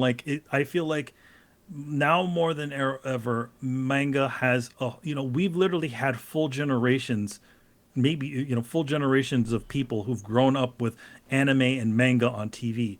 We're old enough to remember the point in time when there wasn't any of that shit on TV. Like Dragon Ball Z was just showing on Western television, even though a lot of us already watched it in Japanese. Yeah. With bad fan subs or in Spanish.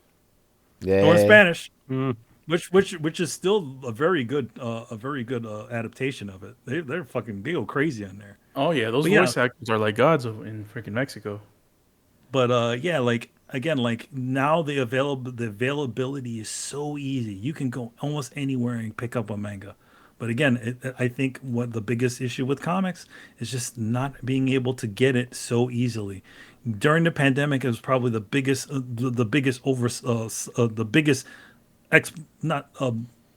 example of how comics have been. How it essentially the whole industry just got undermined. Literally, the company that was distributing the comic books closed down, stopping everything in its tracks. We were still making books. Everybody was still making books at that time.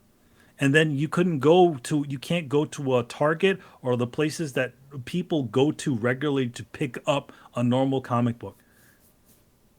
You also want to know what something that manga has that comics don't have? What's that?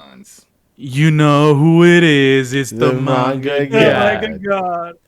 Yeah, I mean, again, like there's a lot of different. It's not any one factor, but I feel like last year was the thing that the telling sign of how antiquated the comic industry thinks about distribution. And if you notice, Marvel and DC just moved away from Diamond, which is the smartest move they could have ever done, because Diamond literally had a monopoly on the whole distribution system of comics. Back in the day, yeah, that was okay, because all you needed to deal with was comic book stores. But they really need to be in places, back when comic book stores were like a dime a dozen. You could literally walk 2 blocks and see two or three comic book stores. Now there are literally areas in cities that don't have one comic book store. And I'm sorry, I understand, support your comic book store, to be honest, that people shouldn't need to have to go to a specialty store to buy something that essentially is all over the place. That is the silliest thing I've ever heard of. That's like, it's like you literally locking it down to like a like a little specialty store, like a porn shop or something like that. Yeah. And I love comic book stores, but at the same time, regular Joe Blow is not going to go fucking out of their way to go to Phantom City Comics on the in the west side of 57th Street. No, they ain't going to do that. They're gonna go to a Kmart. They're gonna go to a Walgreens. They're gonna go You do the to mail order. You go digital. Yeah, they're gonna go to the corner store. You're gonna make that. Comics used to be in those places, Yeah, comics all used to be in those places, but then during the 90s, all that bullshit with the fucking grading and the direct editions bullshit, that worked then, but it doesn't work now. And again, Marvel and DC are now opening their doors to other distribution, and that's the way it should be. Yes, we can do the little special deal with the comic book store, like they get a better, the direct edition. It comes with a better looking cover or whatever all that bullshit is. Do that to continue to give those guys the business, to give those guys the really cool, nice version. But again, go to you want to go to the store, and also pricing. That's another big deal. For the price of a normal 20-page comic, you can literally buy. You can buy for two comics cost about as much as one manga, and you get way more out of the manga than you do out of the two comics that you just bought. Yeah, it's just nuts. All right, It is indeed. Go ahead, sorry, Brian. just of course, Brian needs to add something Of at the end. course. Well, again, to make my point as succinct as possible, when I come home from work, quote unquote, come home from work, and I put my feet up and I put on some entertainment, I want the entertainment to entertain me, not to lecture me. Yeah. And that's pretty much it. Like, I don't read something to be lectured about current climate. Like, the second I heard that Static Shock was getting a reboot, I was like, okay, fair enough. And then it's like, oh yeah, he got his powers because he was at a Black Lives Matter rally. It's like, why does this matter? Like, it doesn't matter to the story from my point of view. Like, I like Static Shock because he's a guy who shoots electricity from his hands, and that's pretty cool. It's a cool idea, Where can they take that? But no, they want to go down that road, so I stopped. Simple as. This is why I read stories about, for example, I'm reading Undead Unluck. It's pretty much just X-Men, but slightly cosmic version of it. And yeah, it's just a cool concept. It's people with powers that don't want them, but each power is slightly different and has weird quirks to them. It's entertaining, I think that in general, the way the wheat always separates itself from the chaff. I mean, just to throw this in there, I actually worked on that Static Shock book, but at the same time, I'm not going to be the first one to tell you that you should read my book. To be honest, it's your decision whether you want to read it or not. And and we all one thing we all have to understand is if something doesn't work out, you just move on to the next thing. And if things work out and things don't, and if and things have their own audiences. So I just think that when it comes to a lot of this stuff, it's a lot of people just throwing shit at the wall and seeing what sticks. There's no general plan about this shit.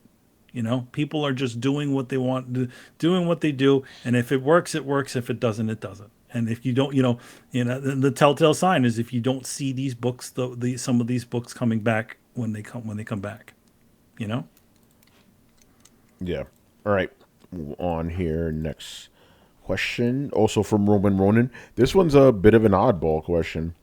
Okay. He goes, online shopping is dominant today, and there are quote-unquote dead malls all over the USA. I have seen 2 instances in Alabama and Florida where they've been redeveloped into new schools or county education buildings. Let your imagination run wild. How would you personally update a dead mall? What would you turn it into? I read a book about this. Was it the Last Suburbs or Lost Suburbs? It was something like that, but they talked about the malls and all of them just dying out. But the best way to keep them alive, and we've seen that in some of the malls, and it's actually working, is to bring activities to the malls. Bring movie theaters, bowling alleys, bring back the arcades. I have a mall next to me that was on the verge of dying out, and they have a Flicks, and they got like two like barcade type arcade places and dining, and it seems to be working. You bring in activities, so then it's not all about shop, and food court. It's doing other things. Let's hang out there so we can do other things, and then we'll go walk around, do some shopping, and then we'll meet back and we'll have some drinks and then hang out and eat or bowl. You bring activities. That's the way you keep it alive. Because a lot of these other malls didn't have that. It's just buy stuff and then a food court. Yeah, I mean, definitely activities have helped to essentially to bring these places. But some of them, some I've seen, dead malls have had arcades in them, and they're just utterly empty.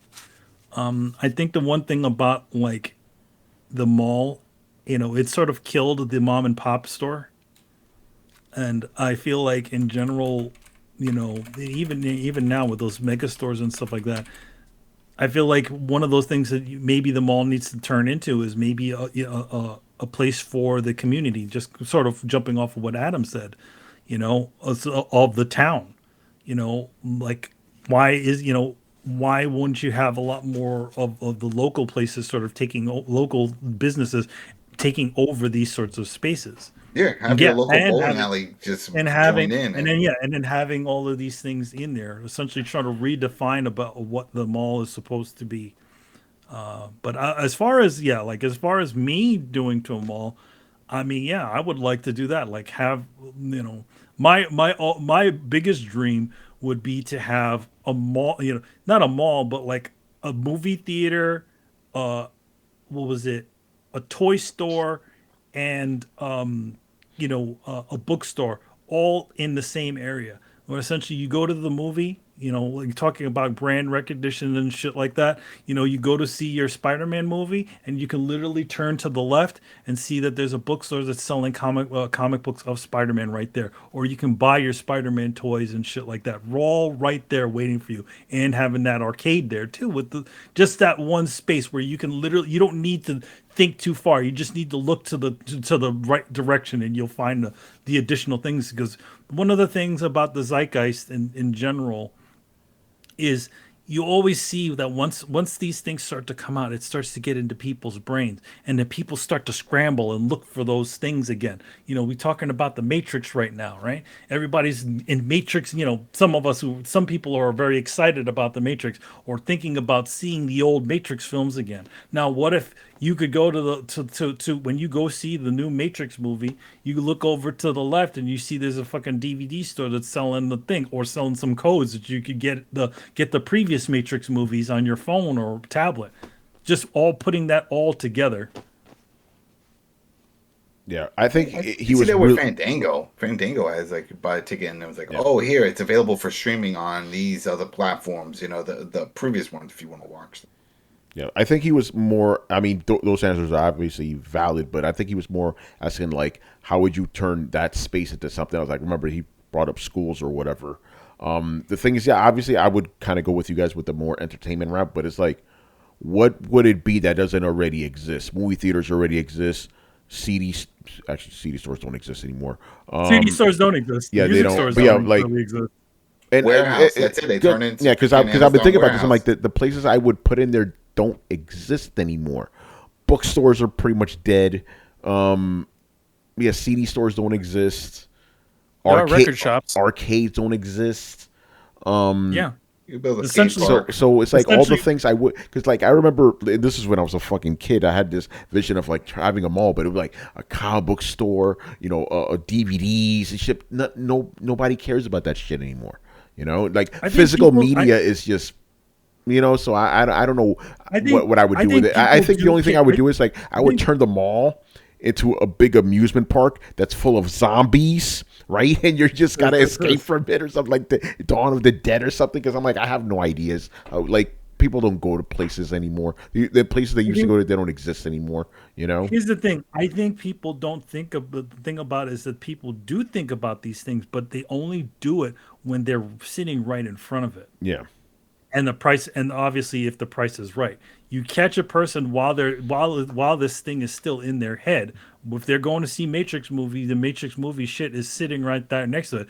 Don't you think that people would not hesitate to go and buy some Matrix shit if they can literally get it as soon as they go to the movie? Yeah, I mean, yeah, if you get some gullible people, because what happens? I'm talking about with me. You know how many times I've been in an actual store and I'm like, ooh, I could buy that. How much does it cost online? Oh, it's cheaper online. I'll buy it there. But if you're doing some competitive pricing, you just literally like again, some people just don't question. They just go like, oh man, it's sitting right here. I'm gonna buy this up. Yeah, you know, and that's how again, it's like it's just trying to catch people while the thing is still in their head. And sometimes once you leave the movie and once you do all that sort of stuff or do whatever you're doing, that's already gone because you already got to go out of your way to go all the way over to a thing. You might as well just go on your phone and order it through Amazon. So you just lost the sale at that place. You just lost the potential sale. Yeah. All right. What about the rest of you guys? How will you renovate a dead mall? Rodeo. Rodeo. Hey, why not? Right. Yeah, over here it will work. have a rodeo, bull up, those what's it called? I don't know what they're called, but there are some where like close to where I live, and those places are always fucking packed. Yeah, Piggy Dan says have table tennis in there. Out of your table tennis, table tennis, ornaments, a pool hall. Why not? Yeah. I just got an idea. It's got an idea right now. Thank you, Piggy Dan. Turn the mall into an esports arena. There you go. Because that shit's popping. There you go. Well, turn it. And obviously, it will also serve as a fucking sports arena too. The thing about it is that you would just need to. You can't use the original building to make an arena. No mall is that big. Well, you got to use the parking area too. No, I'm saying that's not renovation. That's literally just busting down. Well, that is a renovation. You're breaking the whole fucking thing down. No, renovation is fixing an old building. That's what that is. Well, I'm being loose with that interpretation. We're breaking the whole building down. No, it's not. That is just that would be a bad investment because he just said to turn it into a school. So it makes sense. The off because a lot of those stores are already like rooms. Yeah, you're still using the confines of whatever the mall is still there. All right, how about this? How about you use them all and you have mini little esports areas inside? Kind of like with that one place I used that's in Chinatown, where it's like basically a esports / streaming thing. Yeah. So there you go. Well, you would need a lot of people to show up. Yeah, you would. Yeah. To make that money, man. Esports thing, but yeah, you do bring up a good thing there. Essentially turning maybe a few of the areas into like spaces like what YouTube or any of those things sort of have where studios and shit. Studio space. That's all. Yeah. That's actually a very good idea. Yeah, OSNYC is the place I'm thinking about. Yeah, turn it. And then you have your food, obviously. You have your gaming space where you actually just play games with other people and stream them too. You could do that. Mm-hmm. So yeah, that's what I would. I would renovate that whole place and turn it into a big gaming area. Some people have been turning malls into apartments, and it's kind of funny because if you remember the movie Logan's Run, that was actually filmed in a giant new mall. And so, essentially, people doing that sort of same idea. So you live in a mall, and that's the funky idea. Yeah. All right. Anybody else? How would you renovate a dead mall?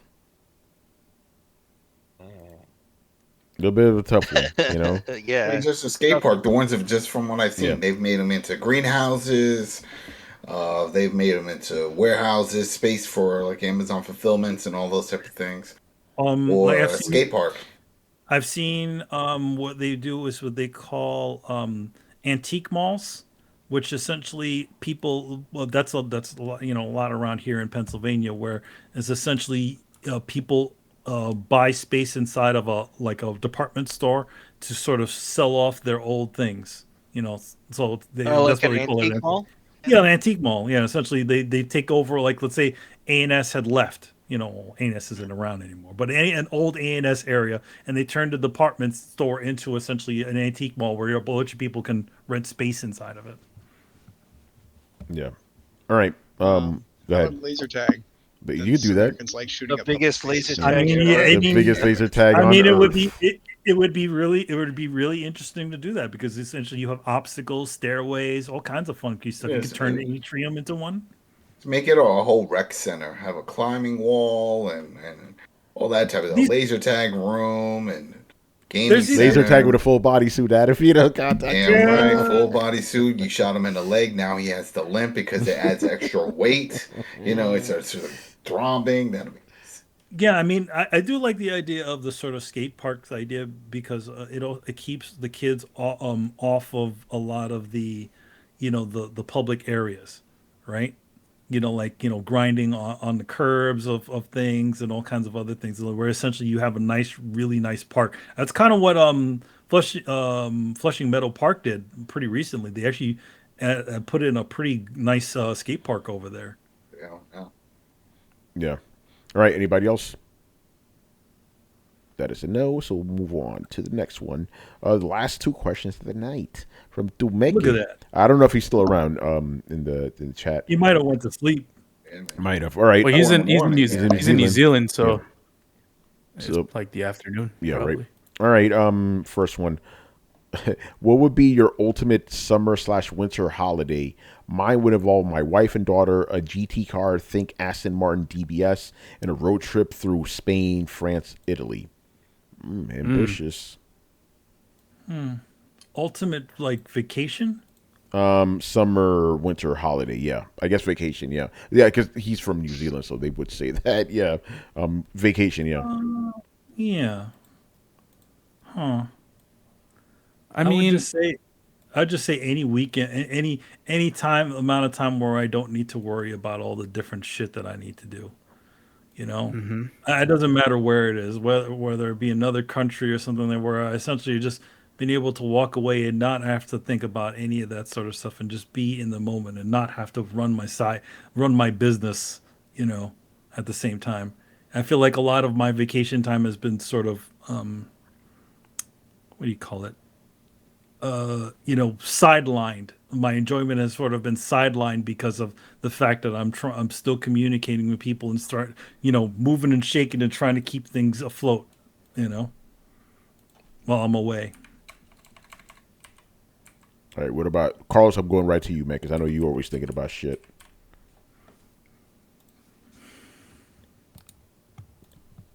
Hello.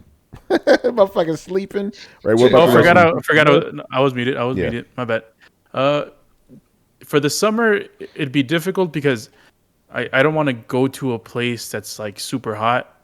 So I'd probably go to maybe a location that's a little bit cooler. Maybe go to the UK or something. Go to the Netherlands, Czech Republic. All those places are pretty close to each other. I would probably do that somewhere, Northern Europe, maybe even France. In the winter, it's just the winter and summer, right? Nothing, no other Yeah, seasons. just that's it. Yeah. I'd probably go to. I mean, there's a lot of places you can go to the south, and it'll be like summer for them. But Japan. I just want to go back, man. I've been waiting for this COVID shit to end. It's never gonna end. Japan is closing their borders. We got to change it, man. Got to sign a petition. Yeah. Generally, I'm kind of like Manny. I'm like, I just want to stay home and relax. I don't want to think about work. I just want to chill. And the other thing is, I'm like, dude, I live in New York. I'm good. I don't really need to travel anywhere. But with that said, I always did want to do a road trip across America. So I would do that. That could be both for winter or summer. Or I guess summer would be better because no snow. But yeah, I think that would be cool. Like you start in New York and you drive all the way to Los Angeles or San Diego or something, Well, you gotta be careful during the summer because sometimes those road I've been on several road trips. They get fucking hot. Yeah, that's all right. I'm Dominican. I know. I'm good with heat. So that's what I would do. I would take, and obviously and do it all the way back, but like through a different route. Coming back, hit some different states. So yeah, that's what I would do. I think that'd be fun. Road trip across America, seeing America. All right, Adam at Ultimate. Say hi to Brett. Yeah, exactly. Oh, you're ready. I'm hitting up those spots. I'm going to Detroit. I've got to hit up my boy AJ. Then I got to hit up Brett. Got to go to Adam. And then you pass by Chicago. Yeah, and then I'm gonna go down. Yeah, then yes, exactly. Then go down south real quick. Go see you and Chris. And then I'm gonna hit everybody, man. Manny will be the first stop, obviously, Pennsylvania. Yeah. I would just want to grab my football buddies and go to England and just get a bunch of tickets for EPL matches, whether at Old Trafford and Emirates, just all of them. Just go to them and just drink and watch games. Nice. That would be it. I don't care what summer, winter, whenever the games are going. That's a till this day. I have to do it. At some point, I have to at least spend a few weeks just watching games there live. Just feel. Damn, a few weeks. Few weeks. Yeah, just can't go to one game. That's not the. I want to travel to all the states. Well, some of the big ones. I remember Manny. Remember Mike? He went to Europe for like a whole month. He just stayed there, went everywhere. Shit was crazy. He did his thing. I think he had like every major country out there. In the Western Europe at least. He didn't go to Eastern Europe, obviously. Yo, man, no, I'll tell you this. There are parts of Eastern Europe that are really, really nice, and they are really, really cheap. I bet they Czech are. Republic, super cheap, and it's really nice. Euro trip. Remember Euro trip with the nickel? Yeah. The guy smacked the ball. Like, I bought my own hotel. Right the nickel. All right, Brett. Ultimate summer winter vacation. Hawaii and Hawaii. Hey, there you go. I knew that was going to be your Hawaii. answer. Yeah. Hawaii. Have some spam. Dude, yeah, you learn to love spam when you live there.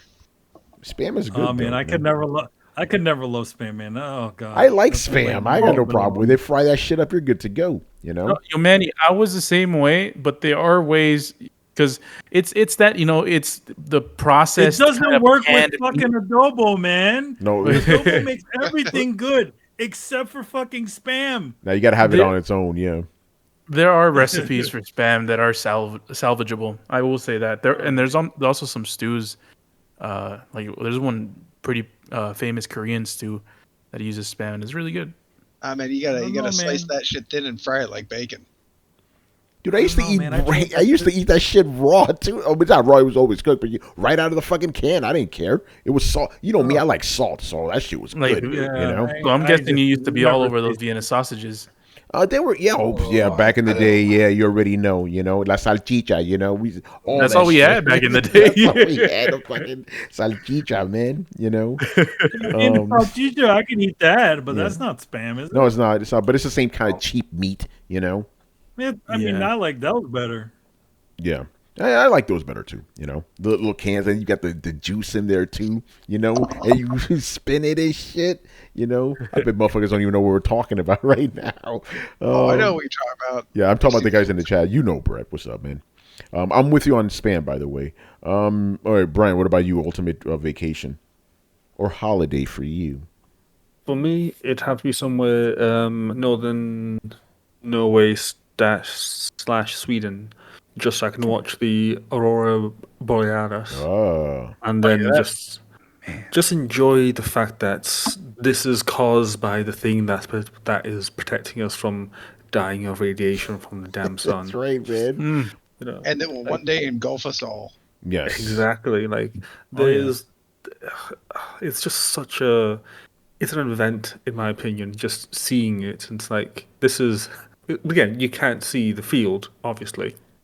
Mm-hmm. So hence being able to see it reacting to other stuff there, it's like, wow, okay, this is life. This is actually real. Like if this thing were to go away, we'd all just not exist, and just it just allows you to sit there and wonder at the universe, and hopefully there won't be too much light pollution, so you can still see some of the other stars in the sky and whatnot.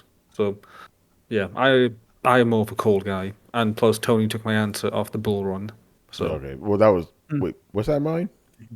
yeah, you Cannonball said Run? drive. Oh, from, okay. like, Is that what you guys East call it? Coast, Bull West run? Coast? Okay, I didn't know that. It's a I cannonball. was like, Run. I was like, isn't that what Carlos said about the other thing, a bull fucking ring or whatever? I thought you were talking rodeo? about, like, in Spain. No, it's I a thought you were talking about it's a Spain, like an cannonball actual run. street Pamplona? bull run. Okay. The cannonball run or the bubblegum rally. Yo, Mighty Nerd goes, Brian, you just want to go there for all them hot white women, you know? Those Swedish girls. If they happen to be there, Yeah, you know. I'm not going to say no. No one's gonna complain. Yeah. By the way, I'll answer for Gary Swaby, New York. All right, Yeah. next one. All right, Chris. Me and Kristen just love going to like the theme parks. We go to fucking yeah. Disney World, Orlando, Universal Studios, and here's the other thing. It's like winter is perfect because it's not sweltering hot in Florida, Mhm. and it's perfect. Perfect. Nice. All right, man. And the last question of the night for this very long episode of Throw Down Your Questions, the final episode of Throw Down overall of 2021. You know? All right. So, Manny, we talked about this at dinner the other night with Mike, you know.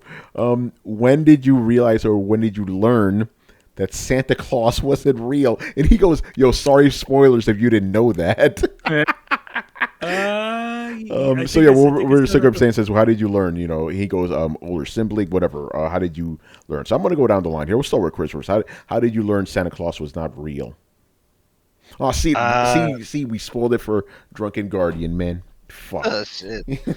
Oh, when I was really young, my mom was just like, yeah, you know, your aunt bought you this, I bought you this, whatever. My mom just told me. Like she would write stuff from Santa, but I knew it was them. I just kind of figured it out, and she's like, yeah, we just get you this stuff. Yeah. What was it? I was like 5 or 6, maybe. Yeah. Brian. Yeah, funny story. Because my parents are African, they just looked at me when I asked them, like, "Oh, when is Santa coming here?" They like gave me that look of like, "What the hell are you talking about, child?"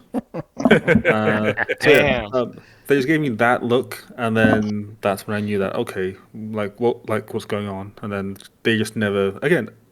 I never grew up knowing that Santa was real. It was just always a case of I asked them because at school they were like talking about Santa this and Santa that. So obviously, as a child, yeah, sure. But parents like, oh, who's Santa? Like, when's he coming around and whatnot? And then they just said, there's no Santa. It's like, okay. So All right. I kind of got spared, if you want to call it. Yeah, Brett, your turn. Wait, Santa isn't real? Yeah, I'm sorry, Oh, man. spoiler. So he learned tonight on Throwdown. You Just know. one time on Throwdown. Ah, man.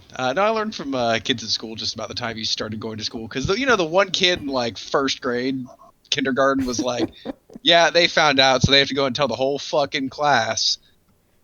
Oh, man. All right, with me. Manny, by the way, I asked my mom about this. The story I told you was a little bit off. So this is what happened. So yeah, so I was like 7, right? She told me, like, listen, Santa Claus isn't fucking real. That's me buying you. And I thought about it. I'm like, yeah, this how did you get into the apartment? That makes sense, you know? And then my fucking, because remember how I used to talk a lot back then. What did I do? I tell my sister, she's 5 years old, fucking crying, she got mad upset, But I thought, I'm like, yeah, how'd this motherfucker get into the apartment? Who let him in? We don't got a chimney here, But yeah, I told my sister I traumatized her, man. 5-year-old girl, but I was 7, whatever. That's true. But Manny knows what happened? Knows how that was answered for us. Yeah, hold on, Chris. What were you saying? No, that's unique for us in New York because I asked my mom the same thing. We had on the fire escape for our building, she had the security gate on there. And she's like, oh, Santa just comes with the fire escape. I'm like, you lock this thing every night. There's no way it gets in here. Yeah, in New York, it's like, how did he get into the apartment? Who let him in? Did you give him the keys? How come the dog from next door didn't start barking when this motherfucker came in? You guys are being awfully calm for a B&E happening here. Yeah, exactly. All right. Go ahead, man. We had it at grandma's, right? It was at. Well, it wasn't really me because if you remember, my mom was a Jehovah's Witness at that time when we were still doing those get-togethers. So I mean, I was hearing Santa Claus wasn't real from the babysitter. Mom would never really say it. So officially, but for me, what I would do is I would never, because I knew, at least at the time, the younger kids really believed in that sort of stuff. So I never said whether it was real or not. I just let them believe whatever they believed. With grandma, I remember we would do the Christmas Eve and the family would all get together and we would open up presents. Now, they would say Santa was on his way and we would all have to run in the back room. And we would hear a knock at the door. And it was like, oh, the whole thing, the whole thing.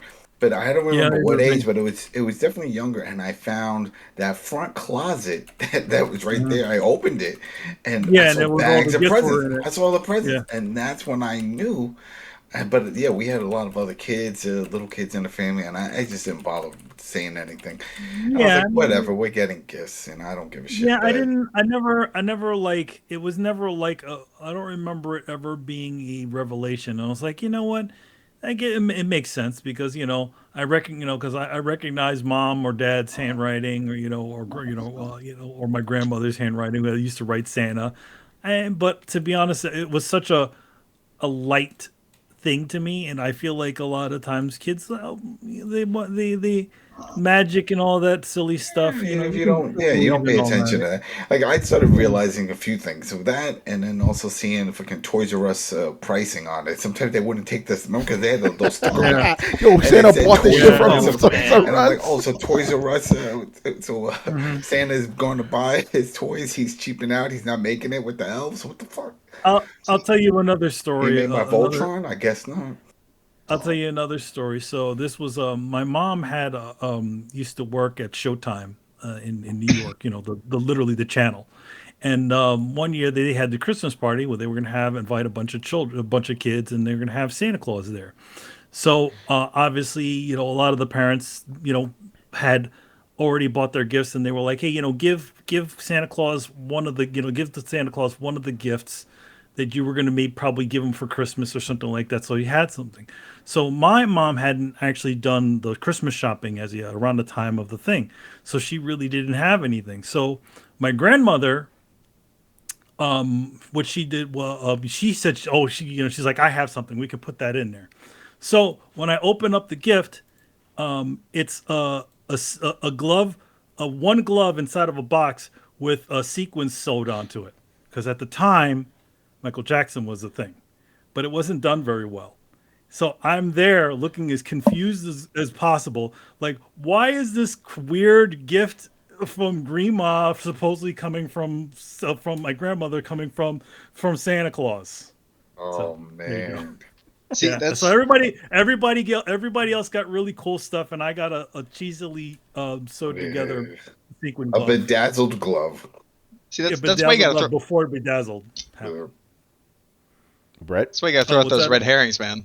Yeah. Like we kept my sister believing, I want to say almost until the time she was 13, because wow, dude, it was like we went, because I had it kind of ruined for me, so I got to help out with it. It was like, okay, so like you got to get the cookies, you got to eat them, you got to leave a little mess, you got to drink the milk, and then you go outside like take a pocket knife and like whittle down some carrots and like toss them in the yard so they look like they've been eaten. Throw some walnuts up on the roof, because what they'll do is they'll hit the roof where the snow is, and then kind of bounce, and it leaves like these little track-looking things. Be like, look, I mean, there's fucking reindeer tracks up there, and the carrots were eaten, cookies are gone, presents are here. So you spoof the evidence and you can help. That was more of an elaborate ruse that I think our parents and family members were more than not willing to go through.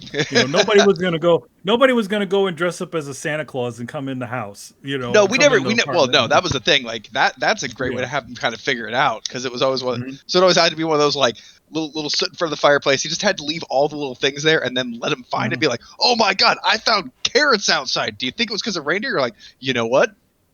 Probably a good point.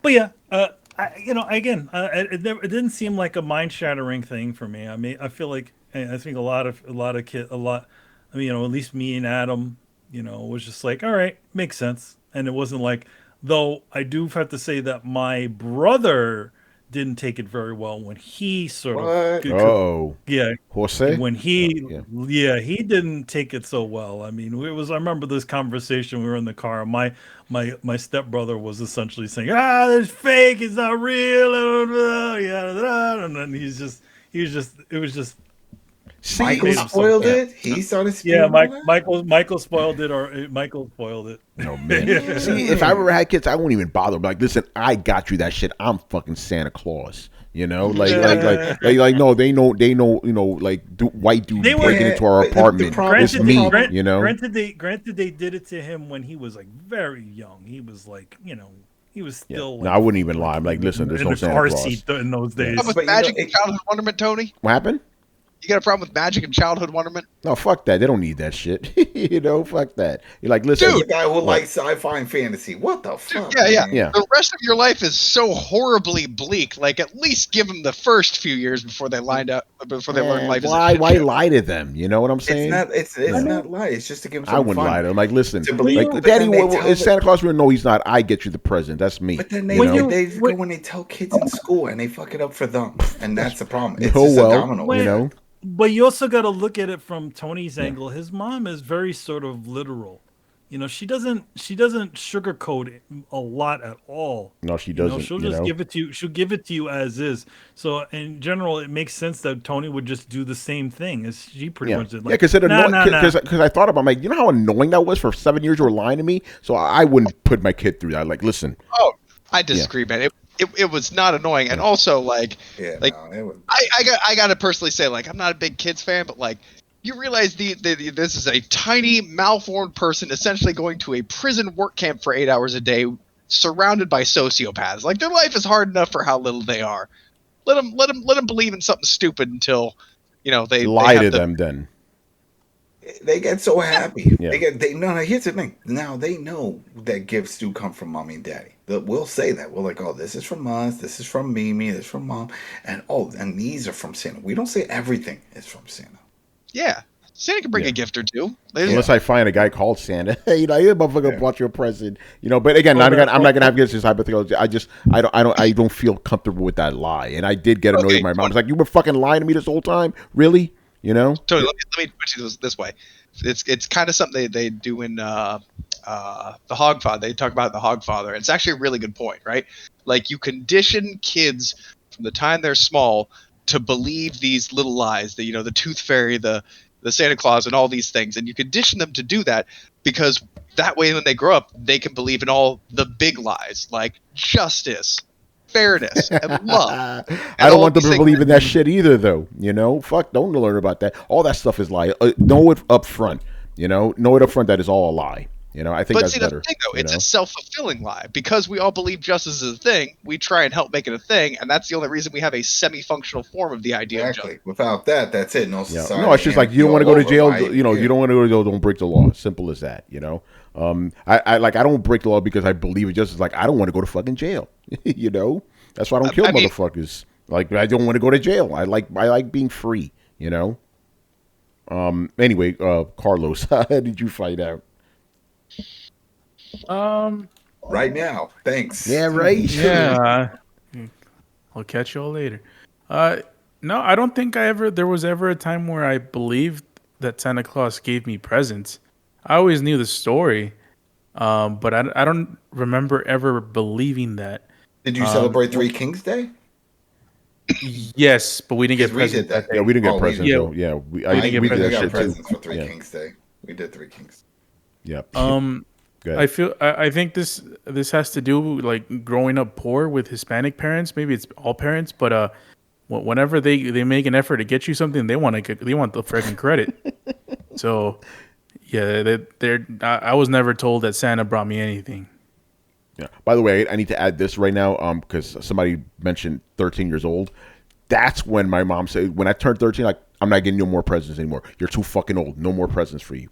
And that was the end of that, But yeah, so. What about your birthday? Do you get a present? No. As soon as I turned 13, she's like, "You're too old now. I'm not buying you any more presents. No more birthdays. No more Christmas. Nothing." I'm like, okay, fair enough. And that was that. I never saw a problem with it. That's just how it is, man.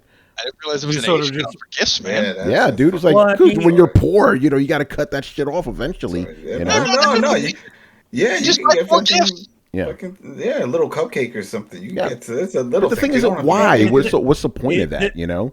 That also It's that to also bring happiness Yeah. in a miserable that life. also that also explains why me giving him a gift for his birthday was a weird thing for him. It was. I was like, why are you giving me Don't- gifts, bruh? You know? Yeah, Tony's like oddly it's your pragmatic birthday. like that. What happened? Well, What I happened, mean, Brett? again, I said you're oddly pragmatic like that. Like the whole Yeah. point of a gift, even if it's like a little $5 thing, is the idea that like, hey, I was just out doing something, I saw this, made me think of you, and the idea that you're supposed to take from that is like, you were thinking about me when I wasn't there. That's kind of nice. Oh. To me, I'm like, Hey, I'm like, well, you don't need to do that. I could buy that shit myself. You know? This goes back to Yeah, that that's- first question about the kid preparing for college and all this stuff. See, it Yeah. starts early on from the parents. yeah, So your Yeah, mom exactly. conditioned you this way, Yeah. and this is how you think. Yeah. yeah. I mean, I got no problem with it. You know? Because you Yeah, don't know I any agree. better. Yeah. This is Yeah, how I you don't know. This is it. Yeah, but the thing is, you think it's better because you were raised differently. So it's. But I don't that's think what- there's. no, he I don't think there's a doesn't- better. I don't Or I don't think know. there's a better It's or not- worse. no, no, It's no, not that no. it's You have better. that- It's not that that you better. have this set belief already because of this way you were brought up. If I told you that I didn't like a certain thing and that was it, and my parents didn't like it, then that's just the way it is. Yeah. It doesn't mean I know anything else. That I was already taught not to like this, and that's what I'm saying. So it's gonna take. I don't know what it's gonna take. Probably nothing. Maybe Take for a what? love What are you in their talking about? life Dude, that, Adam, I'm 40 years old. I'm set in my ways, man. You know? I can't convince you of the practicality of making somebody happy by giving them a gift. It doesn't Yeah. make it doesn't. But have you also, sense to it. you also have to go against. You have to also go against all the programming that he has already had. So you're never going to get him to no, believe. it's not gonna in be. more. It's something called. You're never love going to get that does it. You're never going to get Tony to sort of believe in, get to essentially pass those sorts of traditions on when he has already sort of made his peace and Yeah. with the Does way your he's sister? She has kids. Does she do the gifts? And do you do? Well, that she with gets a her- good, but I with don't her give them kids? gifts. I'm like, what the fuck you need gifts from me for? Your mom will buy that shit. You know? Jesus. Yeah, I don't buy them. They used to. Nice They to give a yeah. gift. What You happened? you don't give a gift because they want a gift. You give a gift because you want to give a gift, man. You just want to see them happy. You want to That see a doesn't smile even on their make any face. sense. The true joy of giving a gift is the giving it, The not the gift of giving. That's it. They're just those that have That's the ability to completely give. lost on me, dude. I don't. Yeah. Just guys, just face it. Tony has lived a tough life, and he does not understand. Tony does not understand the niceties of existence when it comes to these certain things. Yeah, I literally grew up with this man, so yes, that's just the way you got to just accept. That's just the way it is for Tony. it just There's a feels lot of different. When there's you a lot send of- those Yeah. like for example, when you send other gifts, won't trade, but when you send me something, I treasure those things. I see Yeah. that it's a big deal to me. Yeah, but the thing That's is, the not way like, I'm seeing it, I'm like, anyway. Adam needs this. I have to give it to him. That's the way I see it. You And know? I will keep it Yeah. because I treasure the fact that you received it. I have Yeah. the fight stick that Chris sent Yeah. me, and that will be with Yeah, me to be as in my practical, grave dude. when I die. You know? Yeah. These are gifts that I get, and I treasure them. Yeah. Okay. I'm glad you treasure them. That's fantastic. But I'm like, I'm doing you a favor by giving you this shit. You know? Yeah, you got to understand. It's like whenever if Tony were like, you most of the time it's probably something practical, or if you did get him a gift, he may get you something back. Yeah. That's By the way, not to get too personal, but this reminds me of something with my dad, right? Because my mom actually got mad at him, like, because he didn't give me money and shit. They weren't living together, and he just said why should I give a buddy? He doesn't give me money, right? My mom got pissed, and I'm like, yeah, that makes perfect sense. Like, I don't give Child him money, support. so why should he give me money? You know what I'm Gotta saying? help out. Gotta help out. No, but that guy was some fucking poor ass drunk. I didn't want his fucking money, But again, I'm just a practical guy. That's just the way it is. And like he doesn't really like Tony has never really been one for collecting and that sort of stuff. And usually when it's a nicety, it's usually something that's sort of more practical if you get something or something in return for something that you have done. Yeah. By the way, I will be giving some stuff away in the future, because I want to diminish all this shit. You see all this stuff behind me? Like, I don't really need this stuff. So we shall see what happens with that. But anyway, we are done with Throwdown for the year, man. Another good year. Very strange year. Obviously, this was the second Rona year, the first full Rona year. But we did it. We made it, man. Another year. So I'll just give you guys the opportunity right now to say some shout outs or whatever to the fans and anybody else, man. So I'll go down the line. Adam, anything you want to say before we wrap up? Stay safe. Love your family. Love your friends. Keep everybody close. And to the other person who was like, oh, friends. If you haven't talked to somebody or you wanted to, just send them a text then, or he or she, and just be like, hey, what's up? Just saying, thinking of you. Hope all is well. And that's it. Life is rough. Life is rough out there. So thank God that we're all still here and able to do these things, and we're still kicking. So just enjoy the holidays, and hopefully no crazy storms, and we can get over this fucking pandemic come next year and get it back to some normalcy. No more chip shortage, man. Fuck that shit. Fucking, that's what I'm saying. That is ridiculous. Holy shit, a whole year where you can't get the consoles. Never. Yeah. We've had months and shit. Those things happen. A whole year? It's crazy. All right, Manny, any shout outs you want to do? I just want to thank everybody for continuing to stay with us. For these throwdown episodes. Remember when we started this show, or Tony started the show, it's just an extension of the things that we would talk about. And I'm so glad that all of you continue to come by and to see us and talk about games and talk about all this other stuff and ask questions. We're getting close to 10 years on this show right now. Yeah, dude, it's crazy, right? Actually, next year in the summer, since the beginning, it'll be 10 years. We've been doing the show for a long time, and that's a lot of shows can't say that they did that. And I'd like to just thank everybody for continuing to stick with us, and also for the new people that come in. 6 years. Yeah. All right. Doing this with you guys for 6 years. Yeah, it's crazy. Since I moved out. That was it. It's crazy. Yeah, that's wild. Adam, you need to learn how to count. It's 5 years. And if you want to get technical, it's actually been longer than that. It's actually been longer than that before that, before even the STFU play days. It's the cool stuff, the blog stuff. Yeah, the cool stuff with all the other guys. Yeah, Carlos, man. Any shout outs? Yeah, man. Shout out to everyone in the chat. It's been a long episode. A lot of people have stuck through it. We always appreciate you guys. Shout out to the Discord. Yo, man, Mob Hits always has his rumors, man. Always. Yeah, so really appreciate you guys sticking with us for the year. Hopefully 2022 is a better year in terms of health, video games, movies. Like Tony mentioned, the chip shortage. Hopefully, people can get their GPUs and their PlayStation 5s and their Xboxes. It's crazy, man. Steam Deck. Hopefully, I can go back to Japan. God damn. Just be safe around there, because there's still stuff that goes around. It's at the end of the year. Hopefully, you're able to spend it with your family, your friends, loved ones, whoever you spend it with. Or if you're not spending it with someone, hopefully you're enjoying your time, watching movies, playing games, doing stuff, man. So, hope everyone has a Merry Christmas and Happy Holidays and Happy New Year and all that stuff. We'll see you next year. You already know.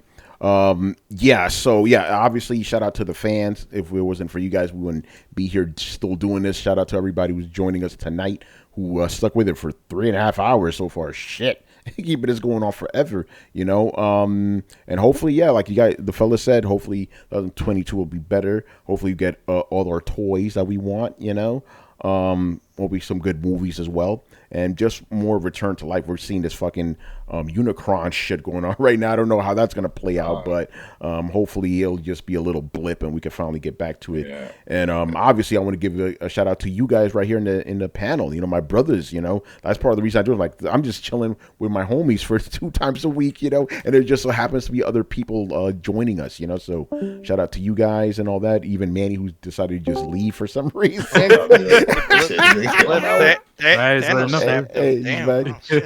So yeah, man, keep it going. 2022. Hopefully it won't be 2020 2022, the revenge. You know. Yeah. All right, Brett. Any shout outs? Just all you guys out in the audience, thanks for tuning in repeatedly and dealing with all our bullshit, especially mine. You upset some people sometimes, man. It's crazy. Sets of people all the time. I'm pretty sure that's why I'm here. Yeah, right. All right, Brian, man. Shout outs, brother. Yeah, shout out to the usual people. So shout out to the fans. Again, as Tony said, without you guys, we would not have this show. Like literally, we would not have this show. It's a question show. It's your show. You ask questions, we answer them to the best of our ability. Shout out to Gary, Rich, and the Coalition Yay. for hosting us. They've been fantastic hosts, and may they continue to host us. Yeah, and shout out to the panel members. I mean, you guys come up with some great answers, and we argue sometimes, but that's the fun of it. Yes. You know, it'd be really dull if we all agreed on the same answers all the time. It'd be boring. It'd be a boring show for the fans as well. Just be like, yes, yes, yes. Next question. So yeah, shout out to you guys, and yeah, hopefully. Well, I say hopefully. I won't be one of those people, but yeah, 2022. Let's see what that has in store for us. Again, we have survived 2020. We have survived 2021. We can survive 2022. All right, and Chris, man, shout out that you want to give. Yeah, I mean, I'm also very grateful to our fans. I'm grateful that we've had the good fortune to be able to do this for this long, for 10 years. You're saying? I hope we can keep doing this for 10 more years, you know? And yeah, I'm grateful to Coalition for hosting us. I'm grateful for the opportunity to do this, and you know, I appreciate it. Awesome stuff. All right, Manny, are you back now? The internet. Yo, man, I mean, yeah. I want to say that I'm I mean, appreciative. he did give a shout out, so he's good. But Yeah, he gave it. Yeah, but he's been Something's blinking going on. in and out. Yeah. The internet. Yeah. Discord ain't Something. liking Yeah, this one. having issues. Uh-oh. All right, man. Uh-oh. Yeah. But anyway, yeah, but we'll wrap it up anyway. So, yeah, make sure, the usual stuff, follow Throwdown on Twitch and Twitter. Discord, where Mob Hits is always dropping them fire-ass rumors and speculations. You can find us on any podcast app by searching for Throwdown Show. 2 words, Throwdown Show. Throwdownshow.com. Listen to previous episodes. And if you've been watching us on the YouTubes and you enjoyed the content, make sure you hit like, subscribe, and hit the bell to be notified of when episodes go up. Remember, we will be gone for 2 weeks. We're taking a vacation, and we will return on January 6th with Throwdown episode 366. A little addendum to that. I actually will not be on the first 2 episodes of the year. I'll be in Las Vegas, so Manny and Carlos will be hosting all that. But Throwdown will not stop, man. This is why we have 3 hosts. You know what I'm saying? Like we like, again, I always like when people tell us, like, I love how consistent you are. But that's on purpose, man, because there's too many inconsistent shows out there. Throwdown, you're going to get 100 episodes a year all the time. 50 from Throwdown, and then throw down your questions. So yeah, that's it, man. Hope everybody has a happy holiday, New Year, all that good stuff, and we will see you in 2022 later. See ya. Later, guys. Deuces.